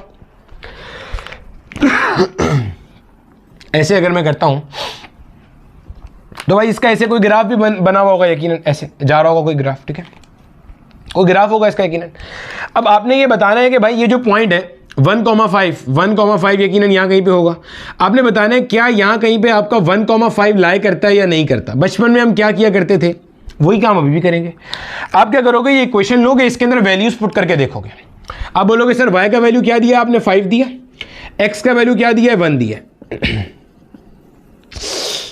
चेक कर लेते हैं, 2 1 2 प्लस 3, 5 इक्वल्स 5। आप बोलोगे sir left hand side equal right hand side, इसका मतलब इक्वेशन सेटिस्फाई हो रही है। मैं कहता हूं एक और पॉइंट बताओ 0,4, बताओ क्या ये पॉइंट इस पे लाई कर रहा है या नहीं कर रहा। देखो इसको तो आपने साबित कर लिया ना। चेक करते हैं, y का वैल्यू क्या है, y का वैल्यू 4 है, 2, x का वैल्यू क्या है 0 plus 3, 4 is not equal to 3। Left hand side right hand side के बराबर नहीं है, इसका मतलब ये वाला पॉइंट लाई नहीं करता, ये वाला पॉइंट लाई करता है। आपने जब कभी भी देखना हो कि आपके पास कोई गिवन पॉइंट किसी इक्वेशन को सेटिस्फाई कर रहा है या नहीं कर रहा, तो इसका मतलब वो लाइन पे लाई करेगा। अगर सेटिस्फाई कर रहा है, नहीं कर रहा सेटिस्फाई, उसका मतलब वो लाइन पर लाई नहीं करेगा। अब ये चीज आप दुनिया भर के ग्राफ्स या इक्वेशन या कर्व के लिए जहन में रख सकते हो। मैंने अभी आपको कहा था कि हमारा जो सिंपल हार्मोनिक मोशन है, इसकी जो कैरेक्टरिस्टिक इक्वेशन है वो ये है, a इक्वल्स माइनस का ओमेगा स्क्वायर इंटू एक्स। अगर मैं इसको वहां ले जाऊंगा तो ये बनेगा a plus omega square x will be equal to 0। ये ओमेगा क्या है, angular velocity of circular motion या angular frequency of simple harmonic motion. चूंकि टाइम पीरियड सेम है तो दोनों एक ही बातें हो जाएंगी। a का वैल्यू आपने क्या निकाला है, जरा चेक करना, माइनस का x not omega square cos omega t plus omega square आ गया एज इट इज, एक्स की वैल्यू क्या निकाली है, x naught cos omega t should be equal to 0। Check करो, माइनस प्लस कैंसिल तो होगा, एक्स नॉट यहां भी है, एक्स नॉट यहां भी है, ओमेगा स्क्वायर यहां भी है, यहां भी है, कॉस ओमेगा टी यहां भी है, यहां भी है, तो माइनस से प्लस मर गया, 0 इक्वल्स 0। इसका मतलब क्या है, इसका मतलब है जो आपने एक्सेलरेशन की एक्सप्रेशन निकाली है और जो एक्स का वैल्यू निकाला है वो इसके परफेक्ट रूट्स हैं या इस इक्वेशन को परफेक्टली जस्टिफाई कर रहे हैं। इसका मतलब जो आपका ये प्रोजेक्शन क्यू है ये perfect simple harmonic motion perform कर रहा है on the diameter of the circle. Clear हो गया। अब अगर आपका एग्जामिनर सवाल पूछे बोर्ड लेवल पे ना, इससे डिटेल का एक क्वेश्चन बनता है। वैसे तो हम इसको ECAT MDCAT level तक देखेंगे डिटेल से पूरा। तो अगर आपसे बोर्ड लेवल का क्वेश्चन पूछे, show that if a particle is moving on the circumference of a circle with a constant angular velocity, show that its projection along x-axis on the diameter of the circle performs simple harmonic motion। तो आप साबित कर सकते हो कि भाई 3 points थे, मैंने तीनों पॉइंट से आपको जस्टिफाई कर दिया। क्लियर है, इतना हिस्सा कॉपी कर लें, आगे चलते हैं, वेलोसिटी के ऊपर भी कुछ बात कर ली जाए। एक चीज और ध्यान में रखिएगा मेरा बेटा, ये नेगेटिव साइन का ध्यान में रखिएगा। मैंने नेगेटिव साइन क्यों लगाया है, आप कोई भी रीजन समझ सकते हैं। एक रीजन कि जो एक्सेलरेशन है वो किसी भी पॉइंट पे देखेंगे वो directed towards the mean point है, एक रीजन। दूसरा, acceleration and displacement opposite directed है, ए यहां पर है तो डिस्प्लेसमेंट यहां पे अवे है, जब यहां पे प्रोजेक्शन आ गई तो डिस्प्लेसमेंट इधर है, ए यहां पर है। दूसरा रीजन, जब मैंने इस जगह के लिए सॉल्व किया तो एक्सेलरेशन देखें अलोंग नेगेटिव एक्स एक्सिस आ रही है, तो मैंने फिर नेगेटिव साइन लगा दिया। तो सर यहां पे जब आएगा तो नेगेटिव साइन वो खुद ही ऑटोमेटिक होता जाएगा। पॉइंट समझ में आ रहा है, क्लियर हो रहा है। इसको भी मैं आपको साबित करा देता हूं अभी। जब आपका प्रोजेक्शन यहां कहीं पे आएगी, जब आपका प्रोजेक्शन यहां पे आएगा, जब आपका प्रोजेक्शन यहां पे आएगा ना बच्चे, पार्टिकल यहां होगा, प्रोजेक्शन यहां होगा, तो आप देखो इसकी जो एक्सेलरेशन होगी वो यहां पे होगी ना मेरा बेटा, ऐसे होगी। प्रोजेक्शन इस जगह इस डायरेक्शन में होगी, अलोंग पॉजिटिव एक्स एक्सिस होगी, तो एक्सेलरेशन कैसी आनी चाहिए, प्लस में आनी चाहिए। तो ये खुद ही ऑटोमेटिक अपने आप को रीअरेंज कर लेगा। देखो कैसे करेगा, मैं करके दिखा देता हूं। A equal minus x not omega square ये आपका जनरल फॉर्मूला, ये हमेशा ट्रू है, ज़हन में रखिएगा, इससे परेशान नहीं होना। प्रोजेक्शन यहाँ पे आएगी तो सोचो, जब प्रोजेक्शन यहाँ आएगी भाई, यहाँ पे टाइम t = 0 पे था, ये t/4 पे था, ये t/2 पे था, तो जब यहाँ पे मैं t/2 रखूंगा तो ये 2π/t होगा, t/2, 2 से 2 मरेगा, t से t मरेगा, यहाँ पाई बचेगा, पाई का मतलब 180, cos 180 कितना होता है, -1 होता है, माइनस माइनस का क्या हो जाएगा, प्लस हो जाएगा, which means x0 omega square. यहाँ पे आपकी एक्सेलरेशन प्लस में ही आ रही है, जो कि प्लस x एक्सिस की तरफ है, तो आपने परेशान नहीं होना, सब इक्वेशन अच्छे से वैलिडेट हुई हुई है। छाप लो जल्दी से। अब देखो मेरा बेटा, हम लोगों ने हमारी डिस्प्लेसमेंट और एक्सेलरेशन की दो इक्वेशंस ड्राइव कर ली। एक्सेलरेशन की क्या थी आपके पास, x = x0 cos omega t या cos थीटा कह सकते हो। एक्सेलरेशन की क्या थी मेरा बेटा, माइनस का x0 omega square cos omega t, और जर्नल एक्सप्रेशन है। अब हम करने लगे भाई वेलोसिटी की एक्सप्रेशन ड्राइव। एक और चीज, ये सारी एक्सप्रेशन जो हमने ड्राइव की है, इसमें ये मान के चले कि टाइम t = 0 पे आपकी बॉडी कहां थी, एक्सट्रीम पोजीशन पे थी, पॉजिटिव x0 पे थी। याद है भैया, जब ये पार्टिकल शुरू हुआ था तो प्रोजेक्शन यहां थी ना, पॉजिटिव एक्सट्रीम पे थी, फिर पार्टिकल यहां आया तो ये पॉजिटिव से नेगेटिव एक्सट्रीम पे गई, फिर पार्टिकल वापस गया तो ये नेगेटिव से वापस पॉजिटिव एक्सट्रीम पे आई। जब हम y एक्सिस वाली प्रोजेक्शन लेंगे, उसमें क्या होगा, पार्टिकल मीन पॉइंट पे होगा, मीन से ऐसे जाएगा प्लस एक्सट्रीम पे, फिर मीन पे, फिर माइनस एक्सट्रीम पे, फिर यहां पे आएगा। तो वो करेंगे, उसका भी सारा कॉन्सेप्ट आएगा, इसी तरह से सब समझ में आ जाएगा। अब जरा इसको ध्यान में रखते हुए वो मास स्प्रिंग सिस्टम भी ध्यान में ले आओ। पार्टिकल कहां था, पॉजिटिव एक्सट्रीम पे, छोड़ा माइनस एक्सट्रीम पे, फिर वापस कहां आया, प्लस एक्सट्रीम पे। ठीक है, चलो अब देखो यहाँ पे, ये वही चीज मैंने यहाँ पे ड्रॉ कर दी। अब मैं देखता हूं यहाँ पे अगर तो मेरा बेटा, अगर मैं cos थीटा की बात करता हूं, cos थीटा क्या है, बेस डिवाइडेड बाय हाइपोटेन्यूज। ये है भाई हमारे पास हमारा बेस, ये है भाई साहब हमारा हाइपोटेन्यूज। तो बेस कितना है x, हाइपोटेन्यूज कितना है मेरा बेटा, यहाँ पे मेरे पास x0 है। क्लियर हो गया, समझ में आने वाली बात भी है। अगर मैं अपनी एक बेसिक ट्रिग्नोमेट्रिक रिलेशन की बात करता हूं तो बनेगा sin square theta plus cos square theta will be equal to 1, ऐसे ही बन जाएगा। अगर मैं यहां से sin स्क्वायर थीटा की वैल्यू निकालना चाहूं तो दिस विल बी 1 माइनस का cos स्क्वायर थीटा। सही हो गया, ये बन जाएगा sin square theta will be equal to 1 minus का cos थीटा की वैल्यू आ जाएगी x square divided by x0 का स्क्वायर। सही हो गया। अगर मेरे बच्चे में दोनों तरफ अंडर रूट लेता हूं तो sine theta will be equal to plus minus under root x0 square minus का x स्क्वायर डिवीजन में आ जाएगा x0 का स्क्वायर। ऐसे ही बन जाएगा भाई साहब। ये प्लस माइनस क्यों लगा दिया भाई, इसलिए कि आपके पास अंडर रूट जब लगता है तो दोनों आते हैं ना भाई। देखो अगर आपके पास मिसाल के तौर पे ऐसे लिखा हुआ है 4 लिखा हुआ है, तो अगर आप 4 का रूट लोगे तो मेरा बेटा वो +2 भी हो सकता है, 4 का रूट लोगे तो वो -2 भी हो सकता है। अरे भैया +2 का स्क्वायर क्या होता है 4, -2 का स्क्वायर भी क्या होता है 4 होता है, तो सही लिखा हुआ है। ठीक है, समझ आ गई इतनी बात। अब आ जाओ यहाँ पे तरफ। ये तो वैसे मैंने बैकग्राउंड में बता दी ना, जो चीज़ जहन में रहेगी। अब हम करने क्या लगे, प्रोजेक्शन की वेलोसिटी की एक्सप्रेशन निकालनी है। पहले क्लियर कर लो क्या करना है। अगर कोई बॉडी SHM परफॉर्म कर रही है तो उसका किसी भी लम्हे किसी भी टाइम t पे डिस्प्लेसमेंट यहां से, किसी भी लम्हे एक्सेलरेशन यहां से, किसी भी टाइम इंस्टेंट पे वेलोसिटी की एक्सप्रेशन अब हम निकाल रहे हैं। ठीक है, पार्टिकल भैया यहां पे था, टाइम t = 0 पे शुरू करा, यहां पे आ गया। पार्टिकल क्या कर रहा है, यूनिफॉर्म सर्कुलर मोशन परफॉर्म कर रहा है। तो भाई साहब ये आ गई आपकी यूनिफॉर्म सर्कुलर मोशन वाली वेलोसिटी। ये जो वेलोसिटी है ना, ये वही आपकी टेंजेंशियल वेलोसिटी है। टेंजेंशियल वेलोसिटी है, इसको आप linear velocity of a body moving along the circumference of a circle भी कहते हो, जिसका फॉर्मूला r ओमेगा होता है। पढ़ चुके हैं ये बात। और रेडियस इसका x0 के बराबर है, तो r ओमेगा को हम लोग आगे चल के x0 ओमेगा कह रहे होंगे, तो परेशान नहीं होइएगा। ठीक है, अब अगर मेरा बेटा मैं इसकी बात करता हूं यहां पे देखो, तो वही काम करना है। अगर मैं यहां पे ऐसे एक लाइन ड्रॉ कर ली, ये जो लाइन है इसके अलोंग मेरा बेटा हमारी सेंट्रीपिटल एक्सेलरेशन होगी। और आपको ये बात पता है कि जो सेंट्रीपिटल एक्सेलरेशन होती है वो परपेंडिकुलर टू द वेलोसिटी होती है, इस वेलोसिटी के परपेंडिकुलर होती है। रीजन, क्योंकि इस लाइन पे tangential velocity along the tangent होती है और centripetal acceleration along the radius होती है। यही वजह है सेंट्रीपिटल एक्सेलरेशन को आप रेडियल एक्सेलरेशन भी कहते हो। तो ये दोनों आपस में परपेंडिकुलर है, यानी कि ये कुल मिला के एंगल कितना होगा, 90 डिग्री का एंगल होगा। ठीक है, अगर मैं प्रोजेक्शन की बात करूं अब, तो भाई हमारी प्रोजेक्शन कहाँ है, ये प्रोजेक्शन, ये प्रोजेक्शन। ठीक, प्रोजेक्शन आ गया यहाँ पे, ये वही है मेरा बेटा आपकी प्रोजेक्शन Q, ये आपका पॉइंट O आ गया और ये आपका पार्टिकल P है। और यहाँ पे हमारा एंगल बन रहा है, इस एंगल को मैंने नाम दिया हुआ है थीटा एंगल। ठीक है भैया, मैं कहीं नहीं कह रहा एंगल वहां से लो यहां से लो, कोई रट्टा, एक आने का रट्टा नहीं मारना, ठीक है। बस आपने देखते चलना है हो गया रहा है, यहां पे रट्टा वट्टा कुछ भी नहीं है यहां पे। अब मैं क्या करता हूं, इस वेलोसिटी के मैं बना रहा हूं कंपोनेंट्स। गौर से देखें, वेलोसिटी के मैंने क्या करे बेटे, कंपोनेंट बना ली। एक कंपोनेंट मैंने नाम दिया मैंने ये वाला, एक कंपोनेंट को नाम दे दिया ये वाला, ठीक है। ये वाला जो कंपोनेंट है इसको मैं कहता हूं this is v x and this is v y. नजर आ रहा है, मैंने वेलोसिटी के बनाए मेरा बेटा दो कंपोनेंट, एक है एक्स कंपोनेंट और एक है मेरा बेटा वाई कंपोनेंट। अब आपने थीटा को देखना है, सिर्फ थीटा को देखो और ये ग्रीन वाला मार्कर देखो बच्चे। ये देखो आपको यहां पे एक अदर जेड नजर आ रहा है, ये जो मैंने जेड बनाया ये जेड नजर आ रहा है। जो थीटा यहां होगा भाई वही थीटा यहां होगा। बोल भाई हाँ या ना।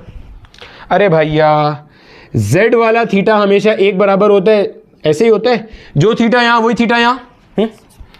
अब आपको पता है ना ये कुल मिला के एंगल कितना था, 90 डिग्री था। तो देखो मैं इसको यहां लिख सकता हूं, इस एंगल को मैंने नाम दे दिया अल्फा का। मुझे पता है अल्फा और थीटा को जोड़ूंगा तो मुझे 90 डिग्री मिलेगा, 90 डिग्री 90 डिग्री इन दोनों को जोड़ने पर। भैया ये रेडियल लाइन है, ये टेंजेंट लाइन है, tangent and radial line are always perpendicular, which means alpha plus theta will be equal to 90 degree. Alpha का वैल्यू निकालो यहां से, alpha will be equal to 90 degree minus का थीटा। बहुत सारे टीचर यहां पे भी इसको थीटा करा देते हैं, वो थीटा हो जाएगा, लेकिन जबरदस्ती का मुश्किल क्यों कर रहे हो अपने लिए, आसान कर लो ना, जिंदगी सुकून में ले आओ, जो पहले से पढ़ा हुआ है उसी को यूज कर लो। भाई ये तो पता है ना ये लाइन परपेंडिकुलर है, तो दोनों एंगल का सम कितना होता है 90 डिग्री, अल्फा आ गया 90 डिग्री माइनस थीटा, ठीक है। अब मुझे एक बात बताओ, आपके पास ये जो टोटल वेलोसिटी है, ये वाली जो वेलोसिटी है जो आर ओमेगा के बराबर है, ये तो मेरा बेटा उसके पास होती है जो सर्कुलर मोशन करता है। सर्कुलर मोशन कौन कर रहा है, सर्कुलर मोशन तो आपका पार्टिकल पी कर रहा है, तो इसका मतलब ये वेलोसिटी जो है ये तो पार्टिकल पी की हो गई। आपको चाहिए इसकी वेलोसिटी, आप तो इसकी वेलोसिटी में इंटरेस्टेड हो, इसकी तो नहीं चाहिए वेलोसिटी आपको। तो क्या मैं ये कह सकता हूं इसकी वेलोसिटी वही होगी जो एक्स कंपोनेंट होगा? बोल भाई हाँ या ना। जो इसकी वेलोसिटी का एक्स कंपोनेंट है, जो पार्टिकल पी की वेलोसिटी का एक्स कंपोनेंट है वही किसकी होगी, क्यू की वेलोसिटी होगी। तो मैं कहूंगा जो वेलोसिटी ऑफ क्यू है, जिसे वी कहूंगा, ये जो टोटल वेलोसिटी है उसका एक्स कंपोनेंट होगा, टेंजेंट वेलोसिटी का एक्स कंपोनेंट। बोलो भाई हाँ या ना, सही है। तो ये मेरे पास बन जाएगा we T cos of alpha. भाई ये v है, ये v cos अल्फा, ये v sin alpha, v cos alpha, v sin alpha. बोलो भाई सब समझ आ गई। यहां पे लगा दिया एक other negative sign. Sir negative sign क्यों लगाया? आप ये वेलोसिटी का डायरेक्शन देखो, क्या आपको ये डायरेक्टेड अलोंग, क्या आपको ये directed along minus x x से नजर नहीं आ रही?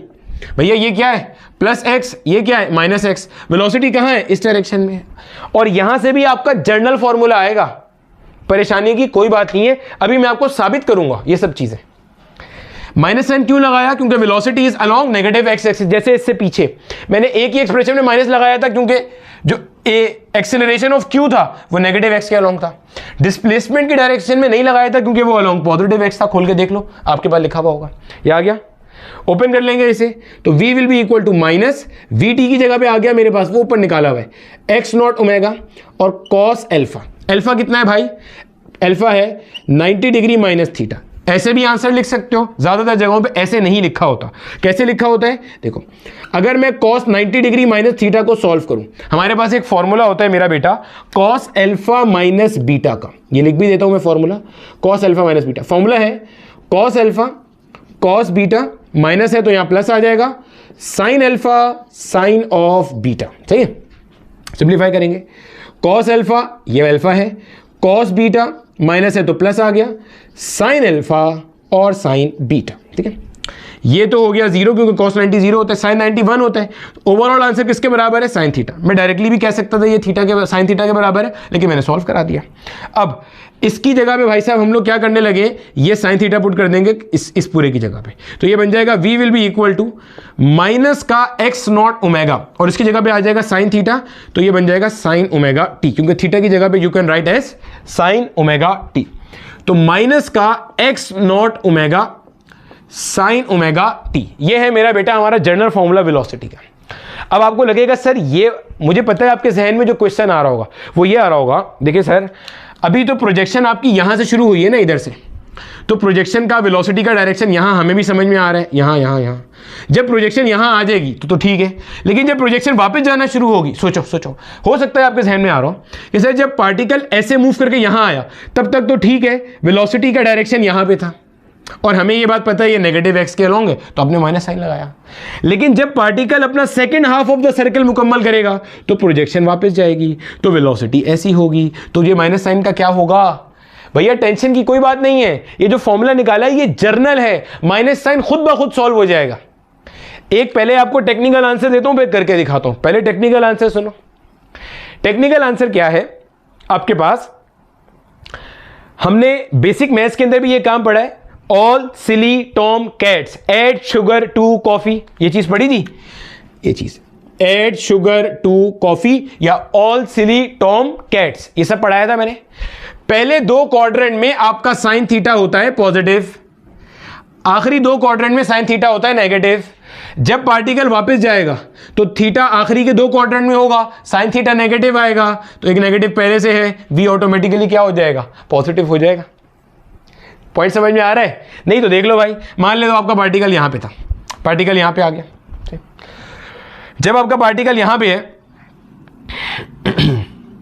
जब पार्टिकल यहां पे होगा तो मेरा बेटा टाइम हो जाएगा, time will be equal to 2t/4 हो जाएगा, यानी कि t/2 हो जाएगा।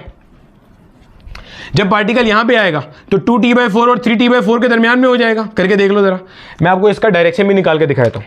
ये देखो, यहां पे इसकी टेंजेंशियल वेलोसिटी ऐसी होगी। अगर मैं इसके कंपोनेंट्स बनाऊं, देखना जरा मेरा बेटा, एक कंपोनेंट इसका यूं बनेगा और एक कंपोनेंट इसका यूं बनेगा। देखो इस कंपोनेंट का जो डायरेक्शन आ रहा है खुद ब खुद, क्या आपको डायरेक्शन नजर आ रहा है? और डायरेक्शन कहाँ आ रहा है? अलोंग पॉजिटिव एक्स आ रहा है, तो ये ऑटोमेटिकली आपके पास क्या हो जाएगा? प्लस साइन में हो जाएगा। वरना आप क्या करो, मान लो यहां पे जब आपका पार्टिकल यहां पे आएगा तो ये एंगल कितना कवर कर चुका होगा? 210 डिग्री हो चुका होगा। 210 डिग्री से आप निकाल लो, साइन 210 डिग्री निकालोगे, वो नेगेटिव आएगा, तो नेगेटिव इसे पॉजिटिव कर देगा, जैसे मर्जी समझ लो। क्लियर हो गया? अब ये जो आपने एक्सप्रेशन निकाली है, इसकी मदद से आप कोई भी बॉडी जो एसएचएम परफॉर्म कर रही है उसकी किसी भी टाइम पे डिस्प्लेसमेंट का मैग्नीट्यूड, डायरेक्शन, दोनों चीजें, मैग्नीट्यूड डायरेक्शन एक्सेलरेशन का, मैग्नीट्यूड डायरेक्शन वेलोसिटी का किसी भी लम्हे आप मालूम कर सकते हो। कॉपी कर लो, कुछ और बातें करते हैं इस पे। अब देखो मेरे बच्चे, जो कुछ हमने अभी तक पढ़ा है इसको हम हमारा फेजर डायग्राम भी कहते हैं। इसको हम क्या कहते हैं? हमारा फेजर डायग्राम। आपने पढ़ लिया है, बस इसको कॉन्सेप्ट को क्लियर कर लो। अगर आपने सेकेंड ईयर के अंदर ऑल्टरनेटिंग करंट का कॉन्सेप्ट बिल्कुल क्रिस्टल क्लियर करना है तो ये वाला जो लेक्चर है ना, इसको मार्क करके रख लेना। ये जो आज का लेक्चर है और इससे अगला लेक्चर है, ये कॉन्सेप्ट आपके ऐसे जानदार बनेंगे ऑल्टरनेटिंग करंट की जिसकी हद कोई नहीं है। ठीक है, जैसे फर्स्ट ईयर में ये मुश्किल है ना, वैसे सेकंड ईयर में एसी जो है ना वो मुश्किल समझा जाता है इन हरकतों की वजह से। ठीक है, अब जरा समझ लो यहाँ पे ये क्या लिखा हुआ है। इसको बताने से पहले मैं आपको बताता हूँ, ये सर्कल पहचान में आ रहा है, वही सब चीजें, वो जो पार्टिकल मूव कर रहा था वही सब कुछ है, बस उसको एक और तरह से देख लो। पार्टिकल के बजाय आप मान लो आपके पास एक कोई वेक्टर है, आपके पास ये ग्रीन से जो बनाया ये क्या है? वेक्टर है, और इसका मैग्नीट्यूड x0 है, एम्पलीट्यूड के बराबर है। और ये क्या कर रहा है? ये वेक्टर ऐसे रोटेट कर रहा है, ये वेक्टर ऐसे क्या कर रहा है? रोटेट कर रहा है, वेक्टर रोटेट कर रहा है पूरा। जब ये वेक्टर रोटेट कर रहा है, मान लो कुछ टाइम बाद ये वेक्टर ऐसे रोटेट करके ये ऐसे आ गया इधर, ये पूरा वेक्टर ऐसे घूमता जा रहा है, और इस वेक्टर के जो घूमने की स्पीड है वो ओमेगा है, कांस्टेंट एंगुलर वेलोसिटी। जब ये वेक्टर टाइम t = 0 पे यहां तक कुछ टाइम बाद यहां आ गया तो इसने कुछ थीटा बनाया, कुछ एंगुलर डिस्प्लेसमेंट कवर कर रही। अब अगर मैं इस वेक्टर की प्रोजेक्शन लूं, कहां पे? x पे के y पे? अभी कहां पे ले रहा हूं? x पे। सर y पे नहीं ले सकते? ले सकते हैं, लेंगे अगले लेक्चर में। ये जो प्रोजेक्शन है, ये प्रोजेक्शन क्या करेगा? ये प्रोजेक्शन मुझे इंस्टेंटेनियस वैल्यूज देगा। इंस्टेंटेनियस मतलब जब वेक्टर यहां पे है तो प्रोजेक्शन की यहां कुछ और वैल्यू होगी, वेक्टर यहां आएगा तो प्रोजेक्शन चेंज हो जाएगी। करके दिखा देते हैं आपको। देखो, मान लो ये वेक्टर कुछ टाइम बाद यहां पे आ गया, घूम करके इधर आ गया। अब देखो, अगर मैं दोबारा से इसका यहां प्रोजेक्शन ड्रॉ करूं, सिर्फ समझाने के लिए बता रहा हूं, ये देखो, तो प्रोजेक्शन की वैल्यू चेंज हो गई। तो ये आपको instantaneous values of simple harmonic motion बताता है। किस किस की इंस्टेंटेनियस वैल्यूज? चाहे x की हो, v की हो या a की हो। इस फिनोमिना को हम कहते हैं फेजर डायग्राम का फिनोमिना।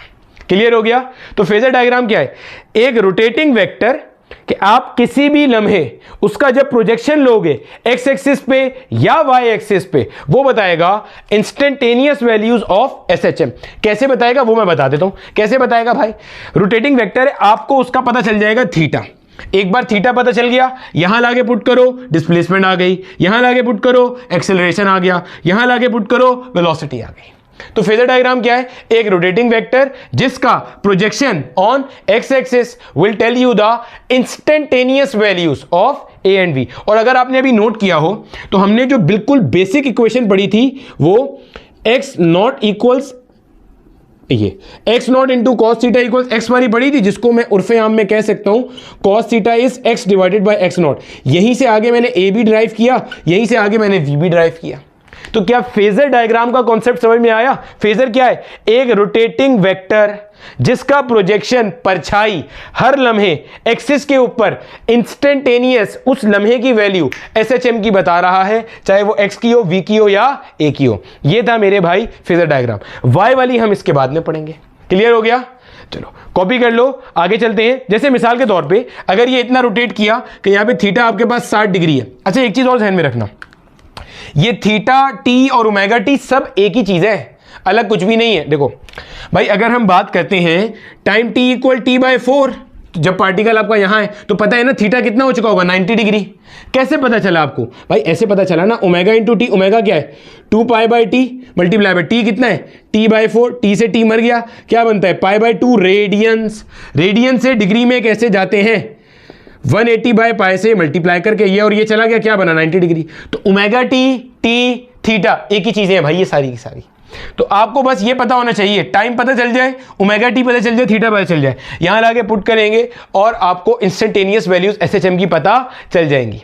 तो ये एसएचएम को एनालाइज करने के लिए आसान टेक्निक होती है एक फेजर, मुश्किल नहीं होती, बच्चा मुश्किल समझता है। ठीक है चलो कॉपी कर लो जल्दी से। वी के ऊपर कुछ बात करते हैं, देन हमारा लेक्चर अपने मंतव्य के अंजाम को पहुंचेगा।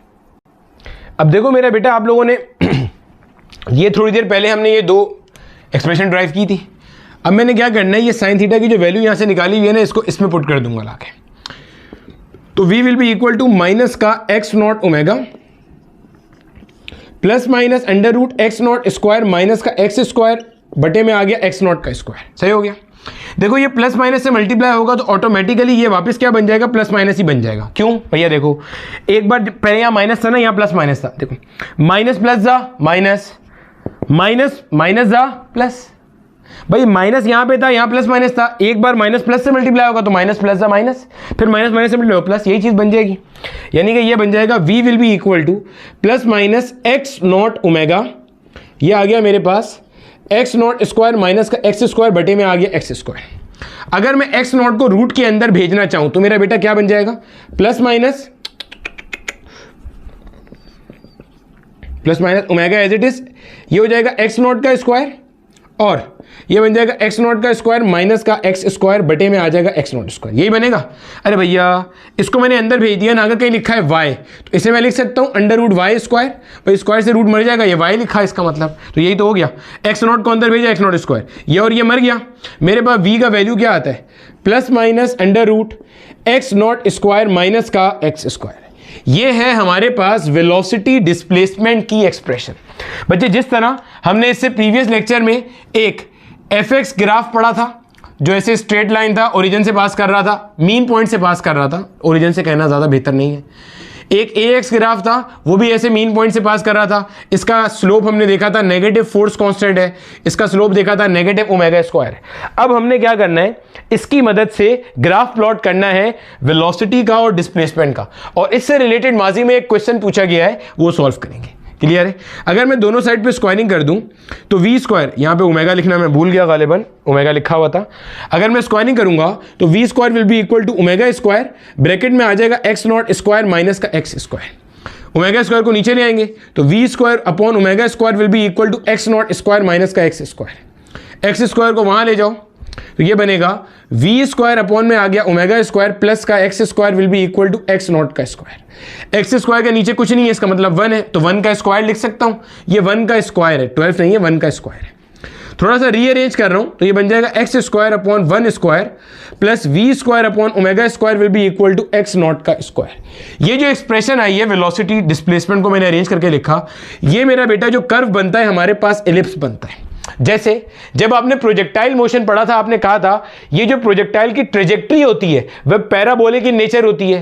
तो अल्हाम थोड़ी होता है कि वो पैराबोला है, हम उसकी एक्सप्रेशन से एनालाइज करते हैं कि ये ट्रेजेक्ट्री कैसी बन रही है, पैराबोलिक इन नेचर बन रही है। तो अब अगर मैं इसका ग्राफ ड्रॉ करता हूं तो मेरा बेटा जो हमारा वी एक्स का ग्राफ बनता है वो एक अदद बनेगा एलिप्स।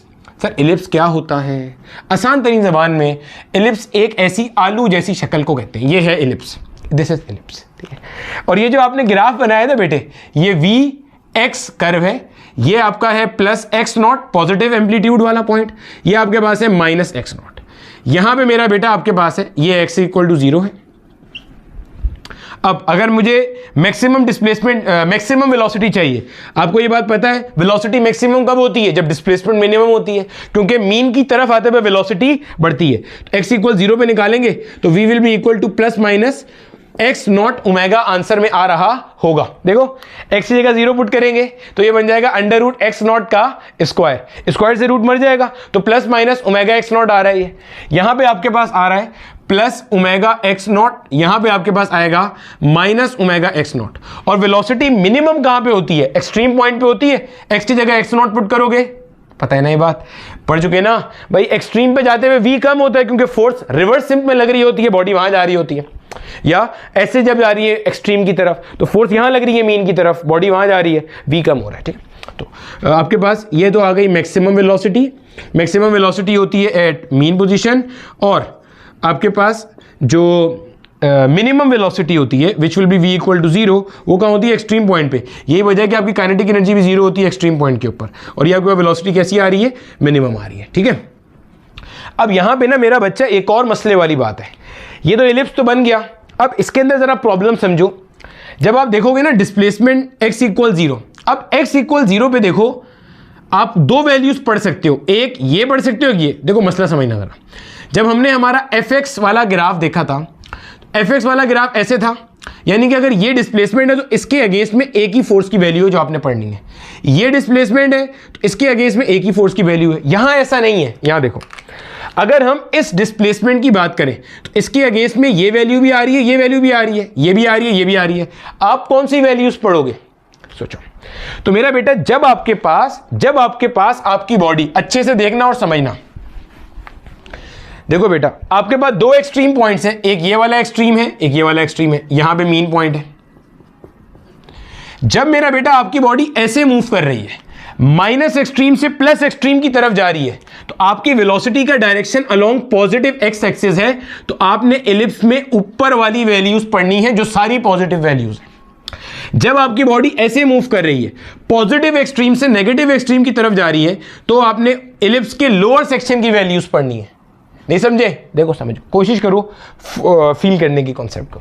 बच्चे जब आप मूव कर रहे हो ऐसे माइनस एक्स नॉट से प्लस एक्स नॉट, तो देखो आपका डायरेक्शन ऐसे होगा ना, राइट की तरफ होगा, तो आप ये सारी ऊपर वाली वैल्यूज पढ़ते हुए जाओगे, ये यानी कि ऐसे ये डिस्प्लेसमेंट आएगी सारी, इस डिस्प्लेसमेंट के अगेंस्ट में आप ये वाली वैल्यू पढ़ोगे, नीचे वाली नहीं पढ़ोगे, इसके अगेंस्ट में ये वाली वैल्यू पढ़ोगे, नीचे वाली नहीं पढ़ोगे। जब आप ऐसे प्लस एक्स नॉट से माइनस एक्स नॉट की तरफ आ रहे हो इधर, तो आपकी बॉडी का जो डायरेक्शन ऑफ मोशन है वो इधर है, और वेलोसिटी का डायरेक्शन क्या होता है? जो डायरेक्शन ऑफ मोशन होता है इधर है, तो वेलोसिटी क्या आ रही है? नेगेटिव एक्स वाली आ रही है, यानी कि नेगेटिव वेलोसिटी आ रही है। तो इधर जाते हुए जब आप यहां पे आओगे तो आप ऐसे नीचे वाला पॉइंट पढ़ोगे। पॉइंट समझ में आ गया? इससे रिलेटेड आपके माजी में एक क्वेश्चन आया हुआ है, वो क्वेश्चन भी देख लीजिए जल्दी से। क्वेश्चन ये था, आपको ना ऐसे एक ग्राफ बना के दिया था नस के पास पेपर में, और कहा यहाँ पे इसकी मैक्सिमम वैल्यू है 10 मीटर पर सेकेंड, और यहाँ इसकी मैक्सिमम वैल्यू है -10 मीटर पर सेकेंड। आपको उसने कहा था ये एक्सट्रीम पॉइंट है -a, ये एक्सट्रीम पॉइंट है +a। मैंने आपको पहले भी बताया था, जैसे हम लोग एम्पलीट्यूड को x0 कहते हैं, और ऑथर्स एम्पलीट्यूड के लिए a भी यूज़ करते हैं। आप मूव करते हुए जा रहे हो माइनस ए से प्लस ए की तरफ आपने वेलोसिटी बतानी है एट एक्स इक्वल 0। सवाल समझ लेना, ये आपको ग्राफ दिया हुआ है। ग्राफ कौन सा है? वेलोसिटी डिस्प्लेसमेंट ग्राफ है, वेलोसिटी डिस्प्लेसमेंट ग्राफ है। और आपको कहता है आपकी जो बॉडी है जो ऑसिलेट कर रही है वो ऑसिलेट करती हुई जा रही है माइनस एक्स से प्लस एक्स की तरफ, या माइनस ए से प्लस ए की तरफ, या नेगेटिव एक्सट्रीम से पॉजिटिव एक्सट्रीम की तरफ। आपने बताना है मीन पॉइंट पे मेरा बेटा आपके पास क्या वेलोसिटी है। तो ये पढ़ेंगे या ये पढ़ेंगे? तो भाई आपकी बॉडी ऐसे जा रही है, माइनस ए से प्लस ए की तरफ जा रही है, डायरेक्शन क्या है? राइट साइड पे है, तो आप ऊपर वाली वेलोसिटी पढ़ोगे, upper half of the ellipse पढ़ोगे। जब प्लस ए से माइनस ए जा रही होगी तो आप -10 पढ़ोगे and subsequent lower half valley values पढ़ोगे। क्लियर हो गया? तो ये मेरा बेटा हमारे पास आज का लेक्चर था। अभी इसमें हमारा डिस्प्लेसमेंट टाइम ग्राफ हमने नहीं पढ़ा, velocity time graph, acceleration time graph हमने नहीं पढ़ा। हमने हमारा velocity displacement, acceleration displacement, force displacement graph अब तक लेक्चर 3 तक मुकम्मल कर लिया। आपने मुझे बताना है कि क्या कॉन्सेप्ट का फील आया हर पॉइंट में, हर स्टेप में। अगले लेक्चर में हम वाई वाले कॉन्सेप्ट्स को डिस्कस करेंगे, जो प्रोजेक्शन को वाई एक्सिस पे लेंगे, और जो x T, we T, A T graph है उनको एनालाइज करेंगे आगे बढ़ने से पहले।